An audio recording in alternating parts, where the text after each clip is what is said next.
राष्ट्रीय अध्यक्ष जनाब अशोक पाठक जी,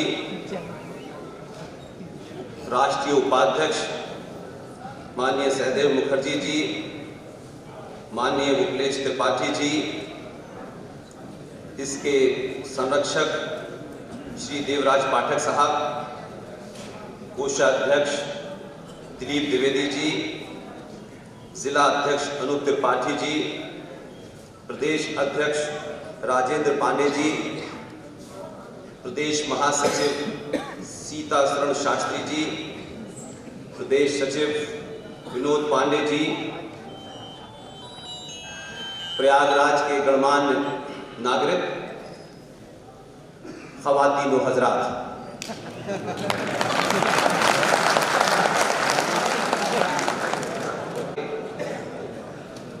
इस मिशन में सनातन एकता मिशन इस इलाहाबाद में एक बड़ा काम कर रहा है।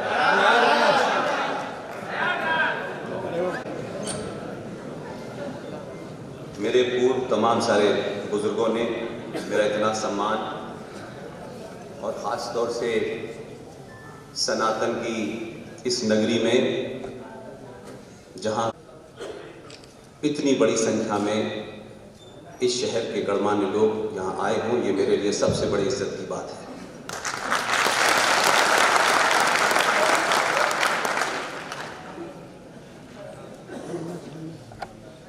मैंने इलाहाबाद इसलिए नहीं कहा कि मुझे पता नहीं है कि ये बदल गया है।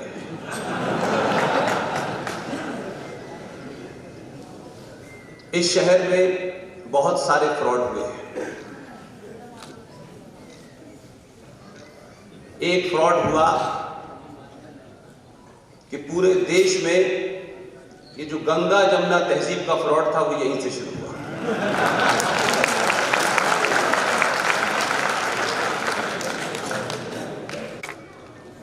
उस अकबर ने इलाहाबाद रखा और फिर एक मजहब चलाया, दीने इलाही। इस इलाहाबाद का नाम रखने वाले अकबर और दीने इलाही को शुरू करने वाले अकबर ने सही मानों में दीने तबाही मचाई थी। हमको इसको समझने में इतना लंबा समय लगा। 90 करोड़ सनातनियों के देश में नाम बदलने की प्रक्रिया बड़ी धीरे धीरे चल रही है। इसलिए मैं मानता हूं कि आज के दौर में अब अगर हम एक ही बात मान लें, अपने मन के अंदर एक ही बात ठान लें, तो कोई दुनिया की ताकत नहीं है जो आपको हिला सके। ऐसा नहीं है कि दुनिया आपको 1947 से जानती है। पूरी दुनिया आपको आपकी हजारों साल की परंपराओं, आस्थाओं, सरोकारों से जानती है। वो आचार्य चाणक्य को जानती है, वो विष्णुगुप्त को जानती है। इसलिए आज जो दुनिया में उथल पुथल है आपके यहां के बदलाव के कारण, वो इसलिए नहीं है कि कोई एक व्यक्ति सत्ता पे आ गया है और उस व्यक्ति के कारण देश बदल रहा है। उसके आने के पीछे समाज बदला। आपने पहली बार यादव, ठाकुर, ब्राह्मण, दलित होकर वोट नहीं दिया। आपने वोट दिया कि हम सत्ता में सनातनी को बिठाएंगे। आपने उसके मैनिफेस्टो में देख करके नहीं दिया कि 2 रुपए किलो चावल, 1 महीने की बिजली फ्री मिलेगी, इनकम टैक्स में कुछ रिबेट मिलेगी, प्याज के दाम कुछ कम हो जाएंगे, पेट्रोल के दाम कुछ कम हो जाएंगे। हमने बहुत देर में एहसास किया है और यही कारण है कि इस एहसास को एक लंबा समय लगा और इस कालखंड में बहुत सारे ऐसे जघन्य अपराध हुए कि हम तमाम सब लोगों ने सिर्फ मूक दर्शक बन के उनको देखते रहे। हमने प्रतिकार तक नहीं किया। हमने मान लिया कि सत्ता पे जो बैठेगा उसको पूरी छूट दी, क्योंकि पूरा समाज सत्ता के प्रति भागना चाहता है, सत्ता से कुछ प्राप्त करना चाहता है, कभी मिल जाए। ऐसे ऐसे लोग भी हैं कि 10 साल के दिलासे पे बैठे हुए हैं कि शायद हमें मिल जाए, तब तक वो झूठी बोलते रहते हैं। इस मानसिकता ने हमें यहां पहुंचाया। कोई दूसरा दोषी नहीं है इसका। हमारे आइडियल कौन हो, हमारे हीरो कौन हो, हम किसकी आराधना करें, किसकी न करें, यह सब कुछ सत्ता ने तय किया। पूरे विश्व में कोई देश ऐसा नहीं मिलता है कि वहां की न्याय व्यवस्था के कुछ लोग जो काला कोट पहनते हैं वो आपकी आस्थाओं परंपराओं को भी निर्धारित कर रहे हैं, लेकिन हमने होने दिया। इसलिए हिंदुत्व की परिभाषा भी कुछ जजेस बता रहे हैं, सबरीमला में जेंडर जस्टिस भी जजेस बता रहे हैं, दही हांडी की लंबाई कितनी हो ये भी जज साहब बता रहे हैं, जलीकट्टू होना चाहिए नहीं होना चाहिए जज साहब बता रहे हैं। यह जज साहब का काम नहीं है, उनकी चुप्पी के कारण जज साहब बताने लगे। इसलिए आज के दौर में एक नहीं जघन्य अपराध है। इसलिए औरंगजेब ने क्या किया, खिलजी ने क्या किया, टीपू ने क्या किया, इस पे विवाद होता रहेगा। लेकिन हम तो 47 के बाद से देख रहे हैं कितने टीपू पैदा हुए हैं।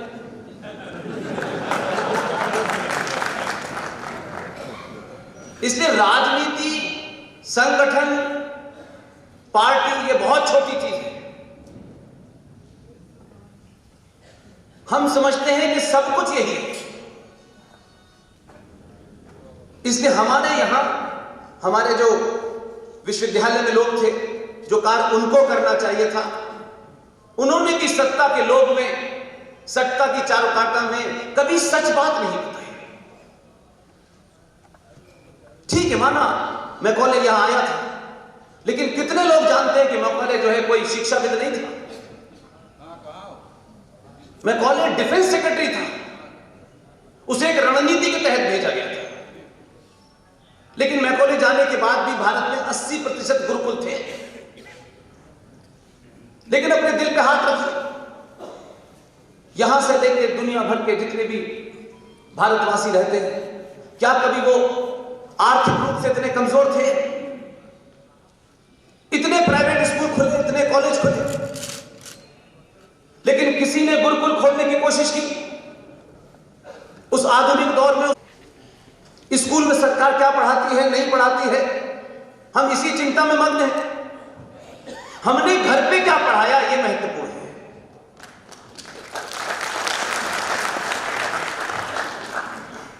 इसलिए आपके शहर इलाहाबाद, जिसे आप प्रयागराज कहते हैं, मैं आपको मुबारकबाद और धन्यवाद देता हूं कि समय आने पर एक कठिनाई संसद में पैदा हुई थी, जहां तक मेरा ख्याल है कि 1952 की घटना है, और आपके शहर के विद्वानों ने बहुत समझदारी के साथ इस बात को ध्यान में नहीं रखते हुए कि इससे हमें क्या लाभ होगा क्या नहीं होगा, उन्होंने कुछ काम किए और ये जानते थे कि एक ना एक दिन कोई ना कोई किसी न किसी के माध्यम से प्रकृति जिसको ये निमित्त कर देगी, वो इस मुद्दे को उठाएगा भी और उठाने के बाद उसका असर भी होगा। 1952 में भारत की संसद के अंदर एक बहस चली। क्या आपने भारत का पक्षी तय कर दिया, पशु तय कर दिया, तिरंगा तय कर दिया, आपने फूल तक तय कर दिया?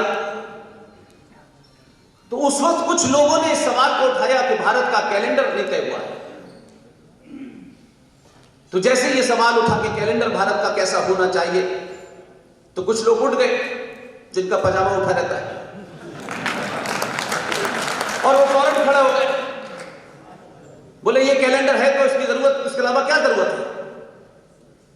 तब आप ही के शहर के विद्वानों ने यह बताया कि ये जो कैलेंडर है ये साइंस में नहीं रखा हुआ है, ये किसी मजहब के रहनुमा से शुरू हुआ है, उस रहनुमा के इर्द गिर्द रखा गया है, इसका किसी साइंस से, किसी एस्ट्रोलॉजी से कोई लेना देना नहीं है।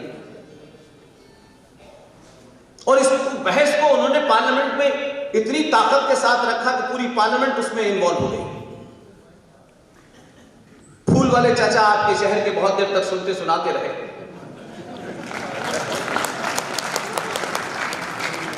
उनको लगा कि इसे टाला कैसे जाए, लेकिन जितनी तादाद में आप हैं, आपके पूर्वज योद्धा थे, बहादुर थे, इसका ध्यान रखिए।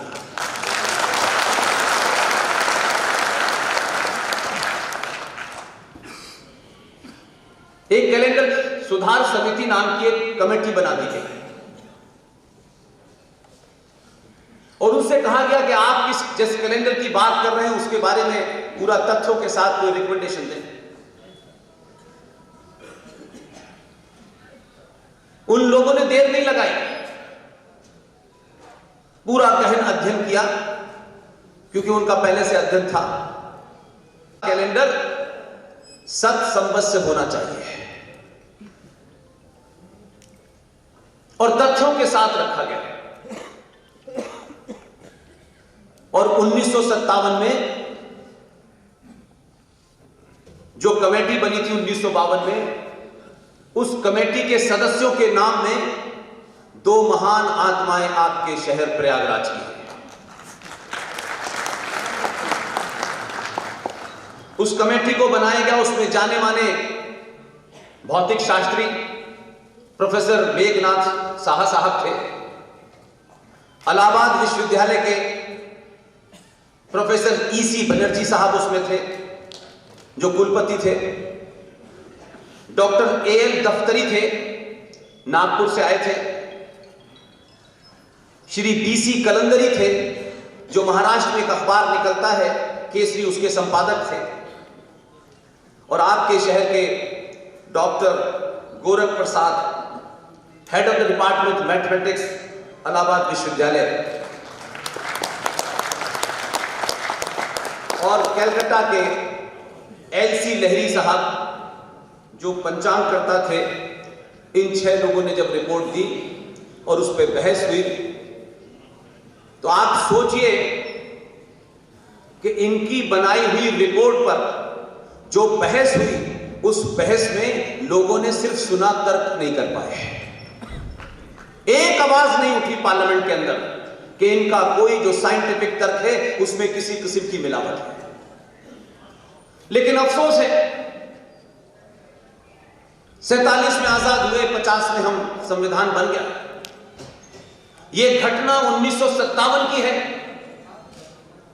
भारत के दोनों सदनों ने, लोकसभा राज्यसभा ने सर्वसम्मति से भारत के भविष्य का कैलेंडर कैसा हो उसको पारित किया कि सत संवत का होगा।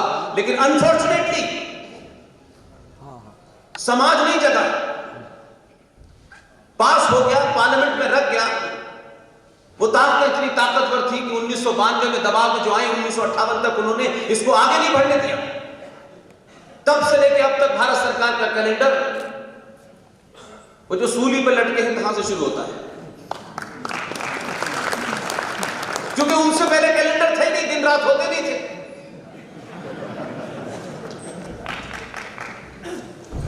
हमारी विडंबना तो ये रही कि उन्होंने कहा कि कैलेंडर की डेट कोई नहीं होती, 14 साल बाद आए, उन्होंने कहा जमीन चपटी है, बात ही खत्म हो गई।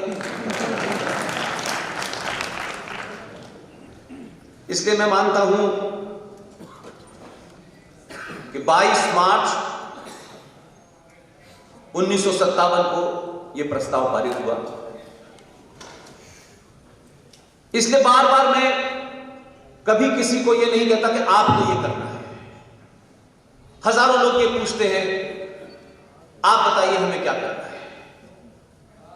हर आदमी में बड़ी क्षमता है, बहुत योग्यता है। जिस दिन वो अपनी क्षमता और योग्यता को जान जाएगा, मुझसे पूछने की जरूरत नहीं पड़ेगी। जहां भी हैं, जिस जगह भी खड़े हैं, जिस भी अवस्था में हैं, आप राष्ट्र के लिए कंट्रीब्यूट कर सकते हैं। शर्त यह है कि आपके मूल में राज न हो, स्टेट न हो, तब आप करेंगे। एक नहीं, कई सारे काम हुए। इसी तरीके का एक बड़ा काम हुआ और हमने छोड़ दिया। और हम ऐसी बातों की मांग भी नहीं करते हैं, क्योंकि हमें लगता है कि इससे हमें क्या लाभ होगा। कुछ लाभ ऐसे होते हैं जो सदियों बाद पता चलते हैं, जिससे पूरी आने वाली नस्लों को एक रास्ता मिलता है। सारे लाभ मैं ही लूंगा, अपने दौर में ही लूंगा, इस मानसिकता से भारतीय समाज को बाहर निकलना चाहिए। हमारे पूर्वजों ने कई काम ऐसे किए, वो अपनी भूमिका ईमानदारी से निभा के गए। न पद्मश्री के चक्कर में बैठे थे, न भारत रत्न के चक्कर में बैठे थे, न राज्यसभा में जाने के लिए बैठे थे, न प्रधानमंत्री बनने के लिए बैठे थे। लेकिन जब समाज लालची होता है तो उसमें कायरता आ जाती है, और कायरता आदमी को डरपोक बना देती है। इसलिए न हम सच सुनना चाहते, न सच बोलना चाहते, और न सच किसी को कहने देना चाहते हैं। हम उसी में रहना चाहते हैं। हमारी बीमारी का इलाज कोई साइंटिस्ट के पास नहीं है। हम जड़ समाज नहीं है। सनातन की कोई किताब नहीं है, जड़ नहीं है सनातन। सनातन समय समय पर उन परिस्थितियों के हिसाब से उसका हल ढूंढ लेता है। अभी हाल में इतनी बड़ी एक घटना घटी है। इस देश के भूतपूर्व आर्मी चीफ जनरल रावत की दुखद देहांत हुआ है। हम नॉर्मल हालात में हर बात पे तर्क वितर्क करते हैं। विपिन रावत जी का कोई बेटा नहीं है।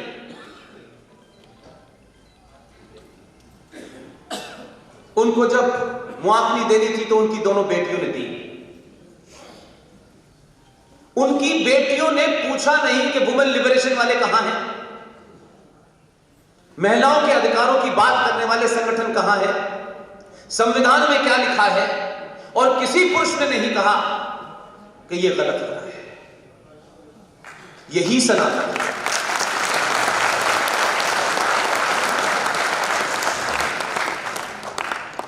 लिहाजा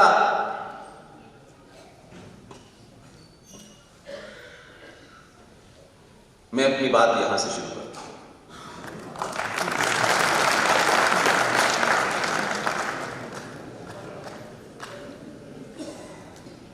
अफसोस यह है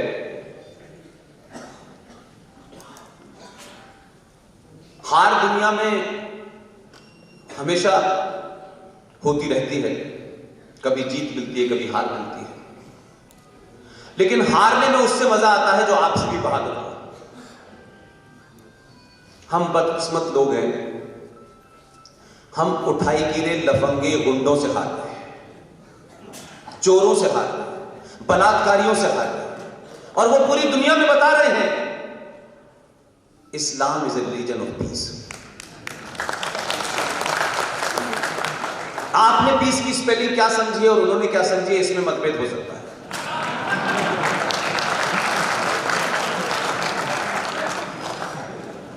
इसलिए मेरी डिक्शनरी में, क्योंकि मैं लंबे समय तक खिलाड़ी रहा हूं, मुझे एक ही चीज पसंद आती है, जो भी चीज जीत के ली जाए उसमें अलग नशा है। जो चीज मिले उसका कोई मतलब नहीं है। मिलने में और लेने में जमीन आसमान का फर्क है। इसलिए भारत में या दुनिया में पदक 3 ही होते हैं, लेकिन 2 ही पदक हैं जो जीत के मिलते हैं और 1 पदक हार के मिलता है। इसलिए सिल्वर मेडल नहीं लेना चाहता, कांस्य पदक जीत के लेना चाहता हूं। सिल्वर मेडल हार के मिलता है।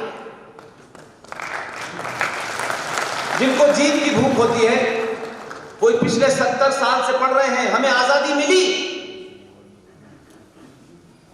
हमने ली नहीं, हमें किसी ने दे दी है आजादी, जाते वक्त जेब से निकाली और दे गए। ये छोटे छोटे नैरेटिव आपकी सोच का दायरा छोटा कर देते हैं, आप में कुंठा पैदा करते हैं, आप में इंफिनिटी कॉम्प्लेक्स पैदा करते हैं। लेकिन ये चल रहा है। फिर एक ने कहा मिली, फिर फिल्म इंडस्ट्री की एक गायिका ने कहा दे दी हमें आजादी। बिना बिना खड़क बिना ताल, इतनी जोर के खड़ाओं की आवाज थी, इतनी जोर का चरखा चलाया अंग्रेज चले गए।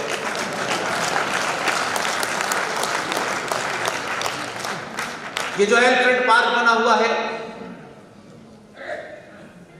यहां पंडित चंद्रशेखर आजाद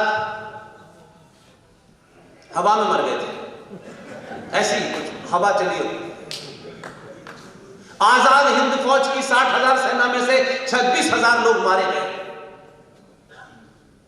लेकिन ये गाने के तहत झूठ चल रहा है, हम मान रहे हैं, क्योंकि हम ये हिम्मत नहीं जुटा पा रहे कि आज भी कितना भी बड़ा हो पद में, अगर झूठ बोल रहा है तो चौराहे पे खड़े होकर उसके खिलाफ बोलिए, डरिए मत उससे।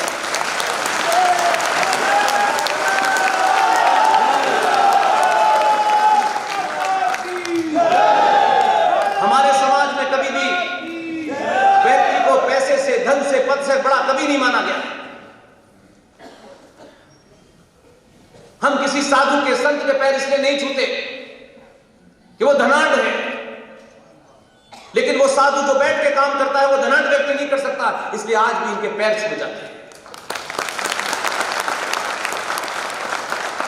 समाज को इस कायरता और लालच से बाहर निकलना चाहिए।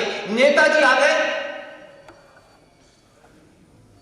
तो उनके मुख से कुछ ऐसा निकल जाए कि मेरा नाम आ जाए।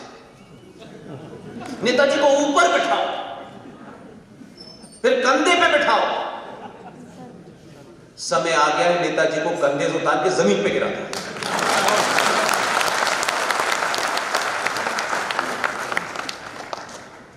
अपने समाज में से अपना हीरो चुनिए, अपने बीच में से तय करिए कि कौन हमारा रहनुमा होगा। यह कोई संगठन और पार्टी तय नहीं करेगी, और यह जब ही होगा जब आपके मूल में आप खुद नहीं होंगे और राष्ट्र होगा।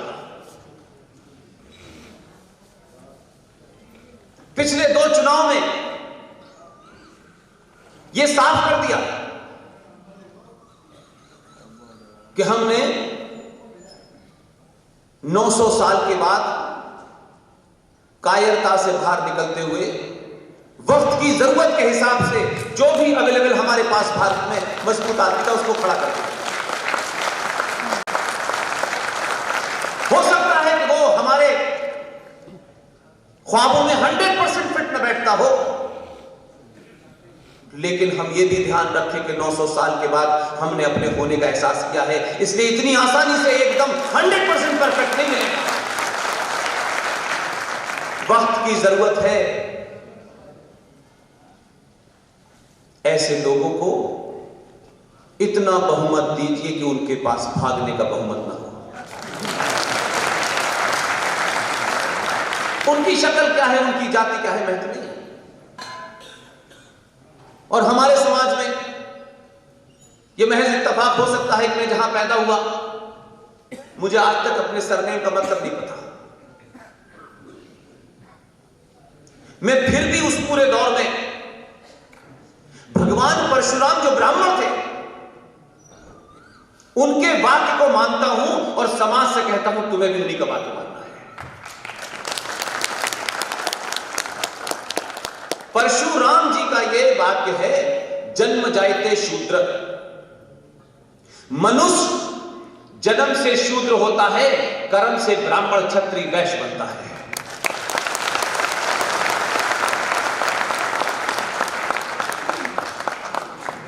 इसलिए जो भी आज के दौर में जो सेना में चला गया वो क्षत्रिय है, कोई उसकी जात नहीं पूछता।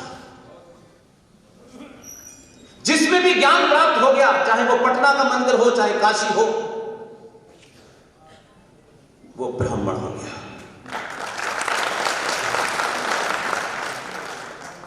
पेट से सिर्फ मां बालक को जन्म देती है, उसी मां में क्षमता है कि वो अपने बेटे को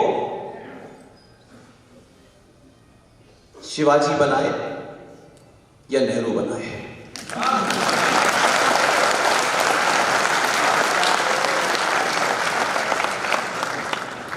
कोई ऐसा नहीं था कि आपका आज के समाज में कुछ डिफिकल्टी ज्यादा है, उस वक्त नहीं थी। सुभाष चंद्र बोस अपने परिवार में 14 लोग थे, 14 भाई बहन थे। आज हो जाए हमारे यहां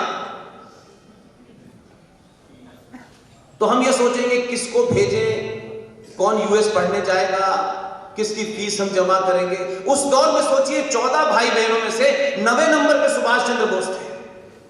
उनके पिताजी ने भी उनको बहुत उलाहना दिया, परिवार की स्थिति ऐसी नहीं है, और वो आईसीएस में बैठे टॉप किया और कहा कि अब मैं इसे ज्वाइन नहीं करूंगा, आपकी मर्जी के लिए मैंने किया था, अब मैं जाता हूं। पूरे परिवार को कोई नहीं जानता, उसी एक आदमी को जानता है। ये बात अलग है कि आप ऐसे सब समाज से आपका रिश्ता है, ऐसे आदर्शों से आपका रिश्ता है कि दीवार पे लिखे हुए नारे को भी आप अपने अंदर आत्मसात कर लेते हैं। कोई नियम नहीं बनाया था, कोई कानून नहीं बना था, और आज तक कोई कानून नहीं है। दीवार पे लिखा है हम तो हमारे थे। आपसे किसी ने कहा था, कोई पूछने आया था आपसे, कहीं कहा था कि आप तीसरा होगा तो आपकी नौकरी चली जाएगी? इसलिए जो समाज दीवार पर लिखी हुई बातों को मान लेता है वो अपने शंकराचार्य की बात को नहीं मानता। और आप उनको देखिए, उनका फलसफा अलग है। दीवार पर लिखा है हम तो हमारे, तो उन्होंने कहा ठीक है। आपने बड़ा सारे नियम बनाए, जबरदस्ती भी की, तब भी उनका नियम यही है हम तो हमारे, तो बाकी तुम गिल लो।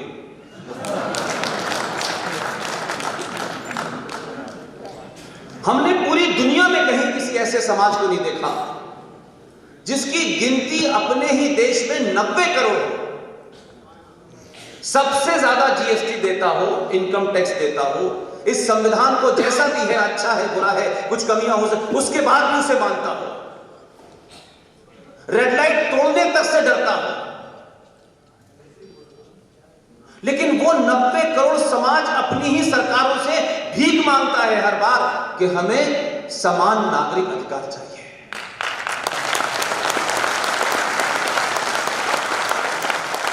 हमको कभी शर्म नहीं आती, हम भीड़ की तरह बिहेव करते हैं, हम भीड़ हैं बस, और लोगों ने आपको भीड़ समझा इसलिए आपका इस्तेमाल किया, और आज इस्तेमाल हुए। किसी और को इस्तेमाल करने की शक्ति उनमें नहीं थी क्योंकि आप तैयार बैठे हुए थे। इसलिए आप तरह तरह के वर्गों में बंटे, मैं, मेरा फायदा, मैं, मेरी जाति, अलग अलग। इसलिए जब भगवान परशुराम ये कहते हैं कि मनुष्य जन्म से शूद्र पैदा होता है, कर्म से ब्राह्मण बनता है, वगैरह वगैरह, लेकिन इस समाज को देखिए, ये बात मैं इलाहाबाद में कह रहा हूं,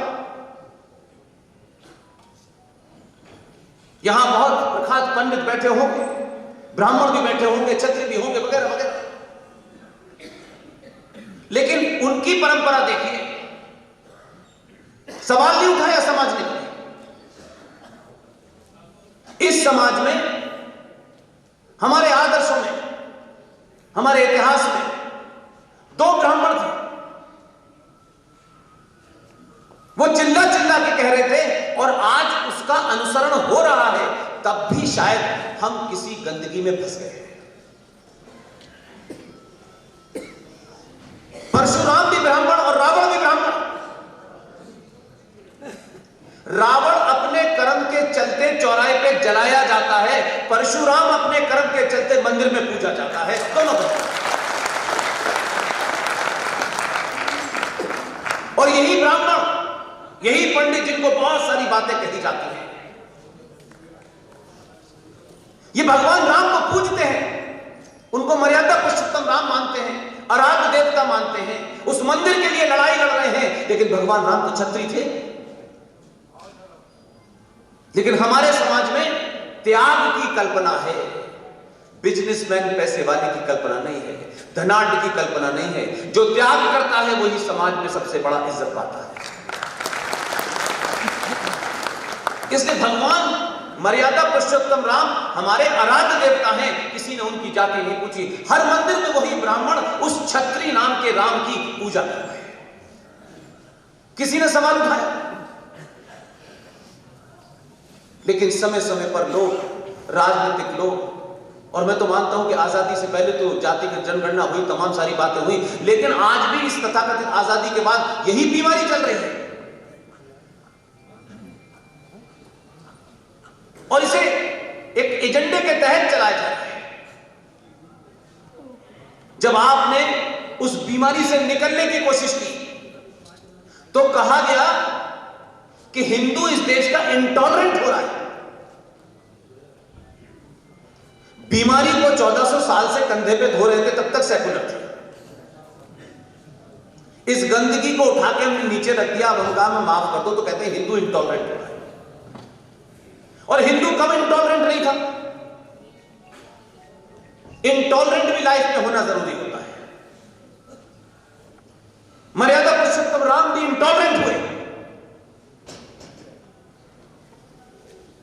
वो भी जंगल पार करके जब समुद्र के रास्ते अपनी पत्नी को लेने के लिए जा रहे थे, उन्होंने भी बड़ा मिन्नतें की समुद्र की, बड़े हाथ जोड़ के रास्ता दिया।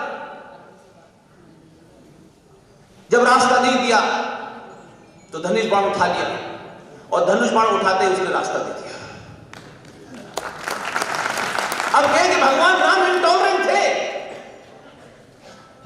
आतताइयों, जिहादियों, आतंकियों के लिए आपको इंटॉलरेंट होना ही पड़ेगा।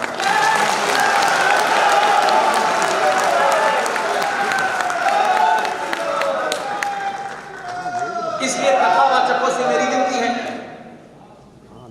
मंदिरों में बैठने वाले पुजारियों से मेरी विनती है, भगवान राम जंगल में जा रहे थे, सीता जी साथ में थी, उनके छाले पड़ रहे थे, उनके आंसू निकल रहे थे, ये सब भावनात्मक बातें करना बंद कर दो।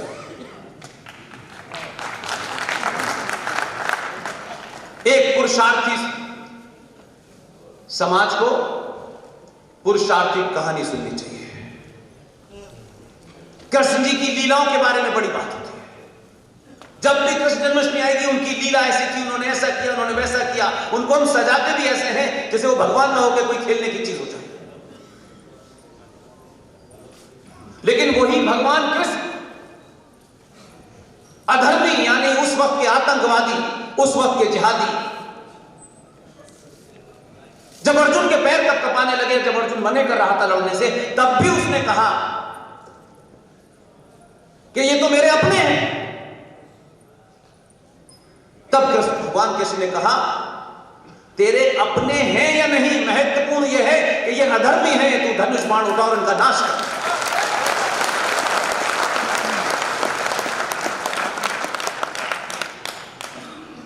इसलिए अपने स्वार्थों के लिए धनुष नहीं उठाया, अपने स्वार्थों के लिए उन्होंने सुदर्शन नहीं उठाया।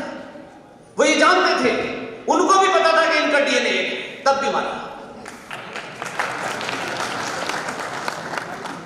अधर्मी का नाश करना सबसे बड़ा धर्म है। इसलिए धर्म ऐसा चक्र चलाया है कि अभी तक की नस्लें, 2021 की नस्लें, उस शब्द के कारण एक ऐसे मकर जाल में फंसी है और आप उसे जवाब नहीं दे पा रहे, आप उसे रास्ता नहीं दे पा रहे, क्योंकि आप खुद कंफ्यूज हैं। सबसे बड़ा पाखंड और झूठ दुनिया में कोई बोला गया है, उसका नाम है सारे धर्म बराबर हैं।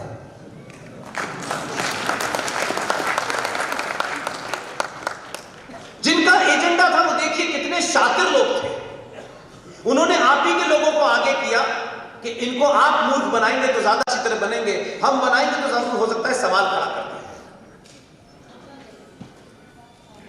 आज तक नहीं हम बता पाए कि धर्म, रिलीजन का हिंदी ट्रांसलेशन नहीं है। रिलीजन का उर्दू में ट्रांसलेशन है मजहब, हिंदी में है पंथ। हमारे साहित्य में, सभ्यता में धर्म ड्यूटी को कहते हैं, दायित्व को कहते हैं। एक पिता का धर्म, एक मां का धर्म, एक राष्ट्र धर्म, एक राजा का धर्म। धर्म का मतलब होता है ड्यूटी।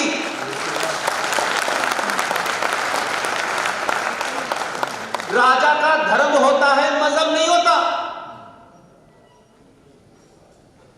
इसलिए हमारे बच्चों को यह पता है कि धर्म का मतलब है पूजा पाठ, और धर्म के बारे में बात करना ही धर्मनिरपेक्षता का निषेध हो जाएगा। इसलिए वो जब पूजा करने नहीं जाता, धर्म के ऊपर जो और चीजें हैं वो नहीं करता, तो वो समझता है कि मैं अगर ऐसा करूंगा तो मैं एंटी सेकुलर हो जाऊंगा।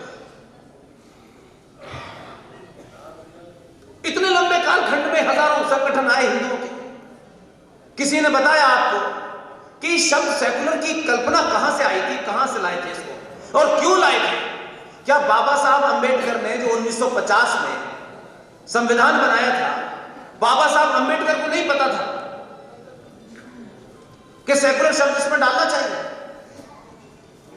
संविधान सभा की बहसों में यह शब्द भी आया, तब उन्हीं ने कहा कि भारत तो सदियों से हर मजहब के और पंथ के मानने वालों को यहां आने, रहने, उनको बड़ा होने का मौका दिया, इसलिए इस धरती की मिट्टी में सेकुलरिज्म है, उसके लिए अलग से जरूरत नहीं है। यूरोप के अंदर राजा चर्च से चला करते थे, वो किंग चर्च से डायरेक्शन लेता था। यह कल्पना वही की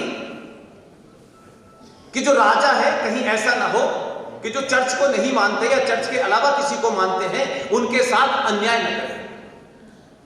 तो यहां तक तो वर्ड सेकुलर का मतलब ठीक समझ में आता था, लेकिन आपके यहां जिस एजेंडे के तहत 1976 में रात के अंधेरे में जब इसे डाला गया, तो एक बहुत बड़े महान विद्वान हुए हैं एलन सिंघवी साहब। यह बात अलग है कि उनका बेटा आजकल जज बनाने की ट्रेनिंग कैसे देता है, सबने देखा है। एलन सिंघवी साहब से श्रीमती इंदिरा गांधी ने कहा कि सेकुलर शब्द का हिंदी अनुवाद कीजिए। दुनिया भर की डिक्शनरीज उन्होंने उठा के देख ली और उन्होंने कहा कि सेकुलर शब्द का अनुवाद पंथ निरपेक्ष हो सकता है, धर्म निरपेक्ष नहीं हो सकता। लेकिन घोटाला मैंने कहा कि 1957 में भी हुआ, 1950 में भी हुआ और 1976 में भी हुआ। सोच समझ के सेकुलर शब्द को धर्मनिरपेक्ष बताया गया। उन्होंने यहां तक कहा कि राजा का अगर धर्म नहीं होगा तो अनार्की फैल जाएगी, लेकिन नहीं मानेगा। और बाबा साहब अंबेडकर का संविधान, जैसे कुछ लोग सर पे लेके घूमते हैं, 1950 में मात्र 24 साल के अंदर कम्युनल हो गया था, इसलिए सेकुलर करना पड़ा। और एक नहीं, उसी दौर में जब यह बन रहा था तब भी यह पाखंड हुआ। जब आपने आर्टिकल 14 दे दिया कि भारत की धरती पे भारत का जो भी नागरिक है, नीला, पीला, काला, टोपी वाला, पगड़ी वाला, जो भी है, इस संविधान के सामने सब बराबर है, तो फिर आपको रफी अहमद किदवई, फ्रॉड मौलाना आजाद, इन सब के दबाव में आके आपने आर्टिकल 30 क्यों दिया? और इन 70 सालों में जो लोग संविधान के अंदर संशोधन नहीं कर पाए, उन्होंने जघन्य अपराध किया। और वैसे हमारे यहां की जुडिशरी बहुत प्रोएक्टिव है, होनी चाहिए। लेकिन जो जुडिशरी सड़क के किनारे नाली अगर रुक जाती है, उस पर भी सुओ मोटो ले देती है, उस जुडिशरी ने यह कैसे होने दिया कि सरकारों ने संविधान को धत्ता बताते हुए अपने स्वार्थ में इतनी सारी चीजें एक पैरेलल खड़ी कर दी कि संविधान आपका बौना लगने लगा। संविधान मेरे राइट को नहीं प्रोटेक्ट कर पाया, क्योंकि मैं वोट बैंक नहीं था। आपने 1993 में नेशनल कमीशन फॉर माइनॉरिटीज क्यों बनने दिया? क्या किसी कोर्ट के जज साहब ने पूछा कि जब आप माइनॉरिटी घोषित कर रहे हैं किसी को, तो माइनॉरिटी घोषित करने की कोई परिभाषा तय है? क्या बेसिस है, क्या तर्क है, क्या लॉजिक है? आप 35,000 पारसियों को भी माइनॉरिटी मानते हैं, 1.5% सिखों को भी मानते हैं, 1% बौद्ध को भी मानते हैं, 3% ईसाइयों को भी मानते हैं और 16% मुसलमानों को भी मानते हैं। लेकिन सरकार ने इस पर सवाल नहीं पूछा। ये तो अच्छा हुआ कि हम लोगों ने जब पूछा अभी तो उन्होंने कहा हमारे पास तो कोई बेसिस ही नहीं है। ये तो उस वक्त की सरकार को राम मंदिर आंदोलन के कारण जो हालात उपजे थे उससे मुसलमानों को खुश करना था तो उन्होंने बना दिया। करोड़ों रुपए का बजट है। अब सवाल यह है कि जब आप कहते हैं भारत सेकुलर है तो माइनॉरिटी कमीशन क्यों है? माइनॉरिटी कमीशन तो जब ही जायज है जब यह हिंदू राष्ट्र होगा।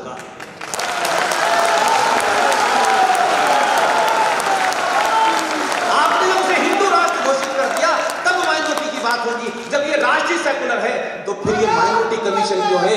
यह सच्चा ये वक्फ बोर्ड क्यों है? ये आपने पहले सत्ता खड़ी कर, इस पर चिंतन नहीं होना चाहिए था। ये विषय नहीं है। और आप एक के बाद एक इन झूठ को इसलिए सहन करते हैं कि आप समझते हैं कि सिर्फ सरकार बड़ी होती है। मैं सिर्फ आपसे एक ही विनती करता हूं, पूरे देश भर में एक ही विनती करता हूं, वोट किसे दें आपका प्रेरोगेटिव है। जिस दिन भी आप में अपने समाज की सामूहिक शक्ति का बोध हो जाएगा, सरकारें चौखट पर नाक रगड़ेंगी।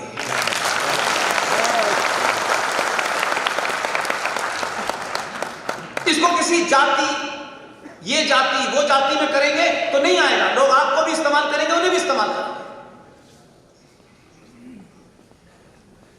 इसलिए धारा 370 नहीं हट रही, 35 में नहीं हट रही। पूछे नहीं हमने कभी कि 1954 में कैसे एक राष्ट्रपति के आदेश को आपने भारत के संविधान में इंसर्ट कर दिया। भारत की केंद्र सरकार को धक्का बताते हुए आपने सिटीजनशिप देने का राइट जम्मू कश्मीर को दे दिया। क्या आप अपने नागरिकों को दे दें? जिसको आप दे देंगे मान लेंगे। जो जम्मू कश्मीर का नागरिक होगा वो भारत का नागरिक होगा, लेकिन जो भारत का नागरिक होगा जम्मू वंशी का नहीं होगा। ये पाखंड चल रहा था, किसी को पूछना चाहिए था।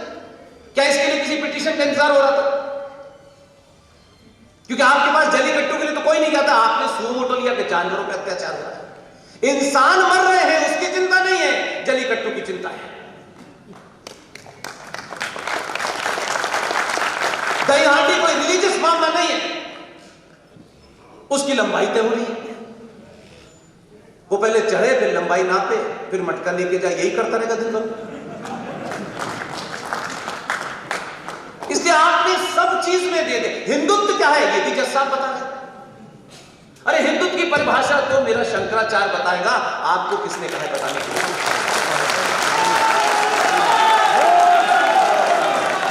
लेकिन कमाल है, इस लोकतंत्र में एक पार्लियामेंट है, न्यायपालिका है, सबके काम बटे हुए हैं। लेकिन कमाल की बात है कि जुडिशरी अपने काम के अलावा सबके काम करती है।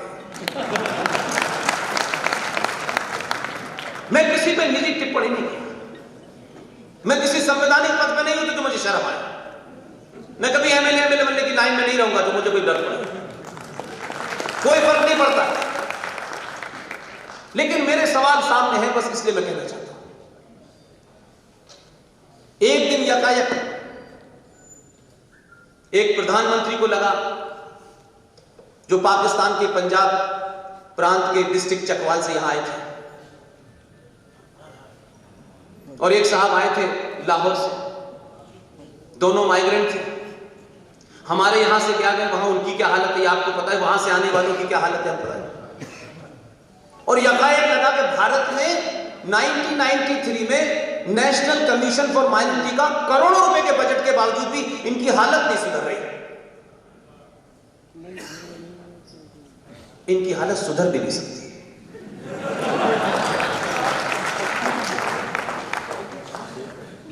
उसके लिए रातों रात एक पाखंड हुआ और दिल्ली हाई कोर्ट के chief justice, retired chief justice, उनके अंडर में कमेटी बना दी गई जिसे आप सच्चर कमेटी के नाम से जानते हैं, क्योंकि उनका नाम राजेंद्र सच्चर था। और उन्होंने जो उसमें रिपोर्ट में कहा कि मुसलमान तो इस देश के दलितों से भी बदतर है, और हकले ऐसी पैदा हो रहा है,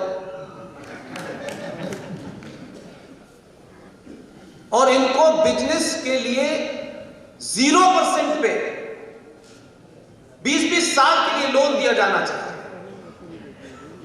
2005 में बनी, 2006 में लागू हुई। बाद में पता चल रहा है कि न राष्ट्रपति ने साइन किए, न वो कैबिनेट का फैसला था, न वो संसद में रखा गया। पूछने वाला है कोई? ये कोई नहीं पूछता हमारे। आप पूछ लीजिए तो कहेंगे ये कट्टरवादी है, ये हिंदूवादी है। और जैसे हमसे कहा जाता है फौरन हम एकदम कोशिश करते हैं कि नहीं नहीं भाईचारा फलाना ढमाका, ये नहीं करना है। जिसको हमें गाली देनी है दे, हम अब चारा बनना नहीं चाहते। ये गंगा जमुना तहजीब का फ्रॉड, इसको ढोते ढोते हम अपना देश खो बैठे हैं, अपनी पहचान खो बैठे हैं। ये गंगा भी हमारी, जमुना भी हमारी, ये तहजीब कहां से आई थी? 1400 साल पहले ऊंट की पीठ पे खड़े होकर खजूर तोड़ने वालों की तहजीब में वो हमें तहजीब बता रहे, जिस तहजीब में भाईजान भी जान होता है और बहन भी जान हो जाती है, वो हमको बता रहे। और नए नए जुमले लाते हैं, नई नई कहानियां लाते हैं, क्योंकि आप पढ़ते नहीं। जिस मजहब में पहले दिन से प्रॉफिट मोहम्मद के दामाद अली का कत्ल फजर की नमाज में नमाज पढ़ते वक्त मुसलमान ने काटा था, किसी रामलाल श्यामलाल ने नहीं काटा था। उनकी बेटी फातिमा की पूरे घर में आग लगाकर दरवाजे के नीचे जला के किसने मारा था? प्रॉफिट मोहम्मद के नवासों को प्यासा रख के करबला के मैदान में किसने कत्ल किया था? हमने किया था। आज ताज्जुब है, जिन्होंने इमाम अली को मारा, हसन हुसैन को मारा, बीवी फातिमा को मारा, उनके मानने वाले, उनसे भी कुछ सीखिए। उन लोगों को जिन्होंने मारा, आज भी हिंदुस्तान नहीं पूरी दुनिया का शिया मातम मनाता है और याद करता है कि किन्होंने मारा था। जब तक उनसे बदला नहीं होगा ये मजलिस चलती रहेगी, नस्लों को ऐसे याद दिलाएगा।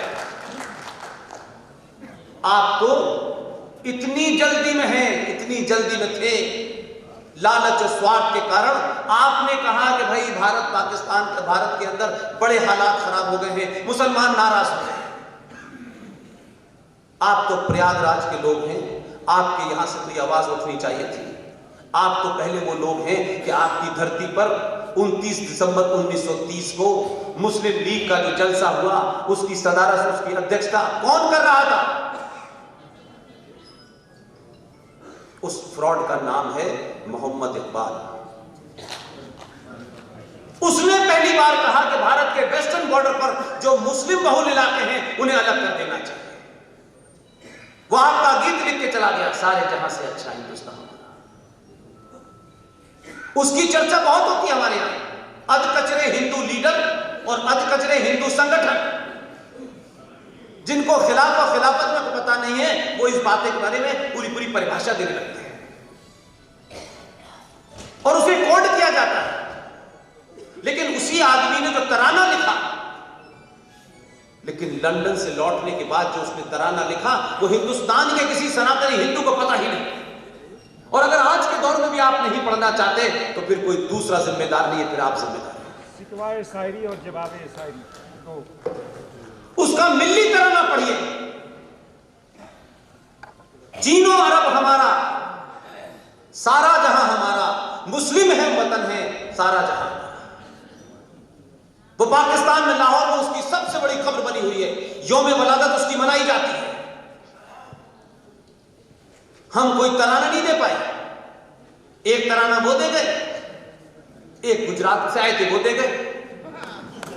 उन्होंने उस भजन में अपनी दुकान चलाने के लिए ईश्वर भी आ गया और अल्लाह भी आ गया।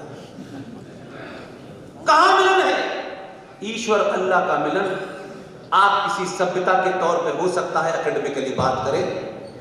मैं ये मानता हूं सनातन के बारे में जो गलतफहमी है वो सबसे बड़ी गलतफहमी ये है कि हम सनातन को किसी किताब से समझते हैं। सनातन के न पैदा होने की कोई डेट है, न सनातन का कोई रहनुमा है, न इसका कोई प्रॉफिट है। इसलिए मैं मानता हूं कि मजहब समय समय पे पैदा होते हैं। इसलिए मैंने इलाहाबाद वर्ड कहा था, क्योंकि यहां भी एक दीन इलाही पैदा हुआ था। वो मिला नहीं, कहां है, खत्म हो गया। इसलिए कोई 2000 साल पहले पैदा हुआ, उनकी भी कोई किताब है, उनके शुरू होने की डेट है, उस किताब के खत्म होने की डेट है, उस पैगंबर की भी डेट है, पैदा होने की भी है, मरने की भी है।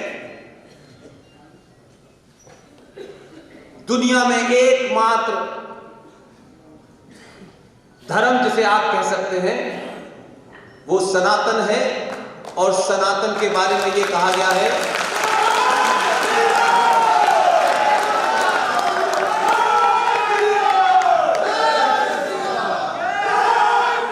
ये प्रकृति का नियम है, ये मेरा नियम नहीं है,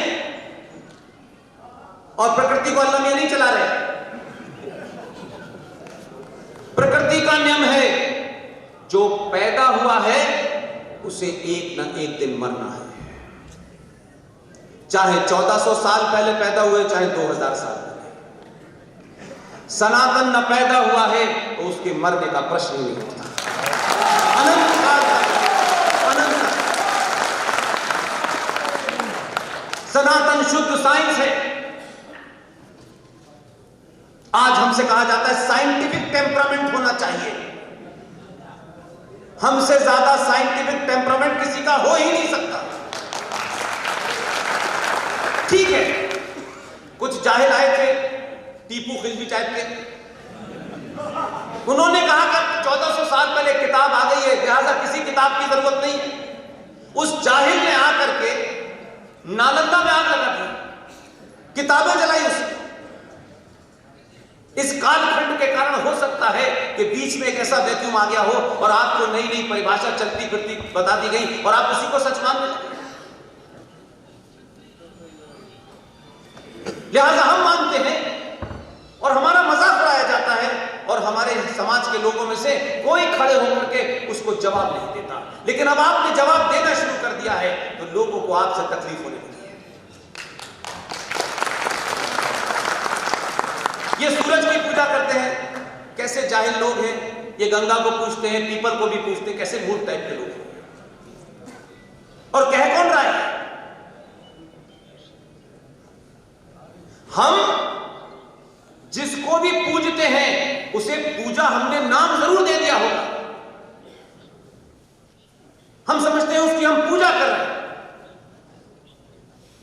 दुनिया में हमें कोई खड़े होकर एक गिलास पानी भी पिला देता है तो हम उसका धन्यवाद करते हैं। हमारी परंपरा में धन्यवाद देने का तरीका हाथ जोड़ के होता है। आप सूरज की पूजा नहीं करते। जिस सूर्य देवता की तरफ आपसे कहा कि सुबह उठ के पानी चढ़ाना चाहिए, इसकी साइंस में जाइए। रात भर की कार्बन डाइऑक्साइड निकलती है पेड़ों से, और सुबह जब सूरज की पहली किरण निकलती है तब वही पेड़ ऑक्सीजन देने लगते हैं। यह बात अलग है कि आज उसका नाम लोगों को ऑक्सीजन और कार्बन डाइऑक्साइड पता चला, क्योंकि हम ये मानते हैं कि 1958 में जब से नासा आया है तभी से साइंस आई है, तभी से दुनिया चल रही है, उससे पहले नहीं थी। उन किरणों के रिएक्शन के साथ पानी से टकराने से आपके यहां उस एनर्जी को लेने की शक्ति बढ़ जाती है। जैसे कभी कभी आपने देखा होगा प्रिज्म के अंदर आप करें तो वो इकट्ठी होती है रेत और कागज जल जाता है। उस सूरज जो आपको एनर्जी देता है, जो आपको ताकत देता है, आप उसका हाथ जोड़ के धन्यवाद करती हैं, थैंक यू वेरी मच। ये पूजा नहीं है। आपके सरोकारों में नदी को मां का दर्जा दिया गया है। ये गंगा मां, ये जमुना मां, ये क्यों दिया गया है? इसलिए दिया गया है कि आप जितना पवित्र अपनी मां को मानते हैं उतना ही पवित्र इस गंगा को रखना, क्योंकि ये आपको जीवन देती है। समुद्र का पानी कोई नहीं पीता है। आपसे कहा गया पीपल को पूजना चाहिए, क्योंकि कन्वे करने के लिए हमारे पास वो साइंटिफिक तर्क शायद नहीं थे। मैंने कहा कि बीच के कालखंड में इतना लंबा समय गया कि आपके सारे ग्रंथ जला दिए गए, और वो जलाए इसीलिए गए कि वो अपने एजेंडे को लागू कर सके। करोड़ों साल पहले हमारे ऋषि मुनियों को पता था कि धरती की वनस्पति में सिर्फ एकमात्र पेड़ है जो 24 घंटे ऑक्सीजन देता है, इसलिए उसकी पूजा से जोड़ दिया कि आप जाएंगी उसमें पानी डालेंगी, वो हमेशा सूखा नहीं होगा, उसको पानी मिलता रहेगा। ये बात अलग है कि हम लोगों ने किसी को ये समझाया कि भाई उसकी पूजा करनी चाहिए और उसका साइंटिफिक महत्व नहीं समझाया, तो बेचारे लोग जाते हैं उसके चारों तरफ वो बांधते हैं, उसको लड्डू भी खिला देते हैं और 6 महीने बाद पता चलता है कि वो खोखला हो गया। कोई ऐसा आपका एक्शन नहीं है जो अनसाइंटिफिक हो, एक भी नहीं। पैदा होने से लेके अंतिम संस्कार तक शुद्ध साइंस है। हमने अपने दौर में देखा था, कोई भी मेहमान घर आता था, एक तौलिया और एक लोटे में गिलास लेके उसके वहीं हाथ पैर धुलाए जाते थे, तब वो अंदर आता था। कोविड ने बताया ये आपको, ये हमारी परंपरा। लेकिन वो करना डाउन मार्केट है, कोविड जरा अप मार्केट है।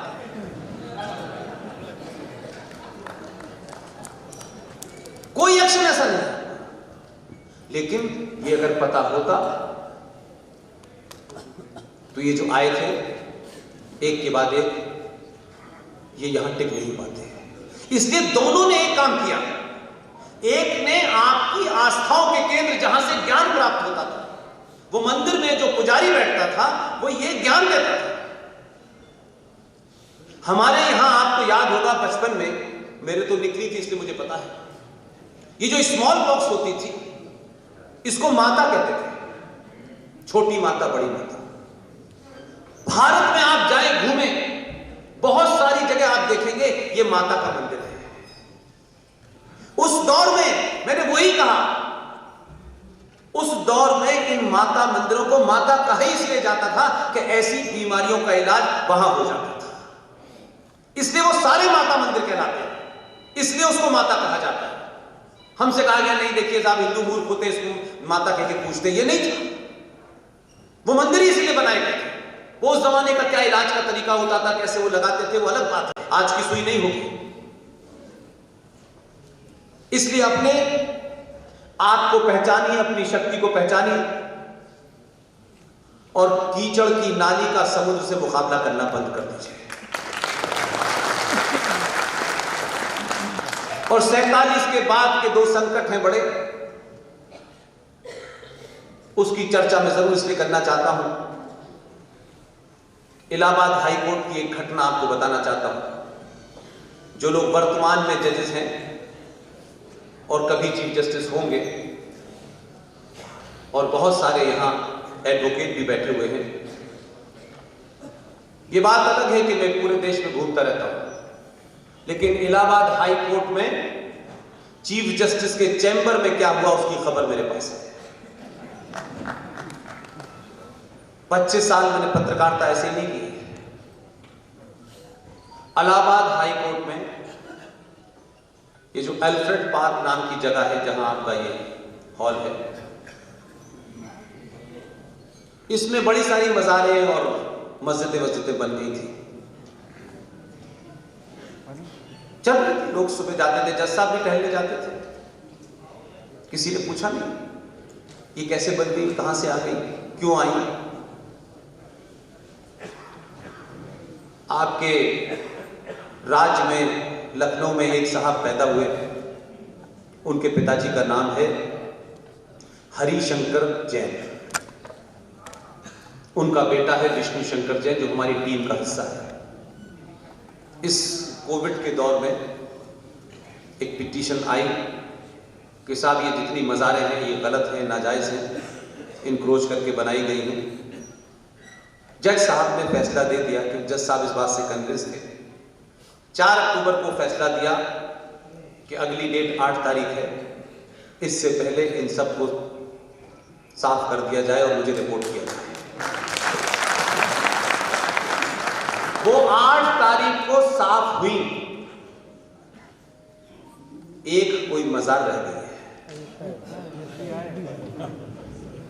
अभी हाल में ही चीफ जस्टिस साहब ने यहां पदभार ग्रहण किया है।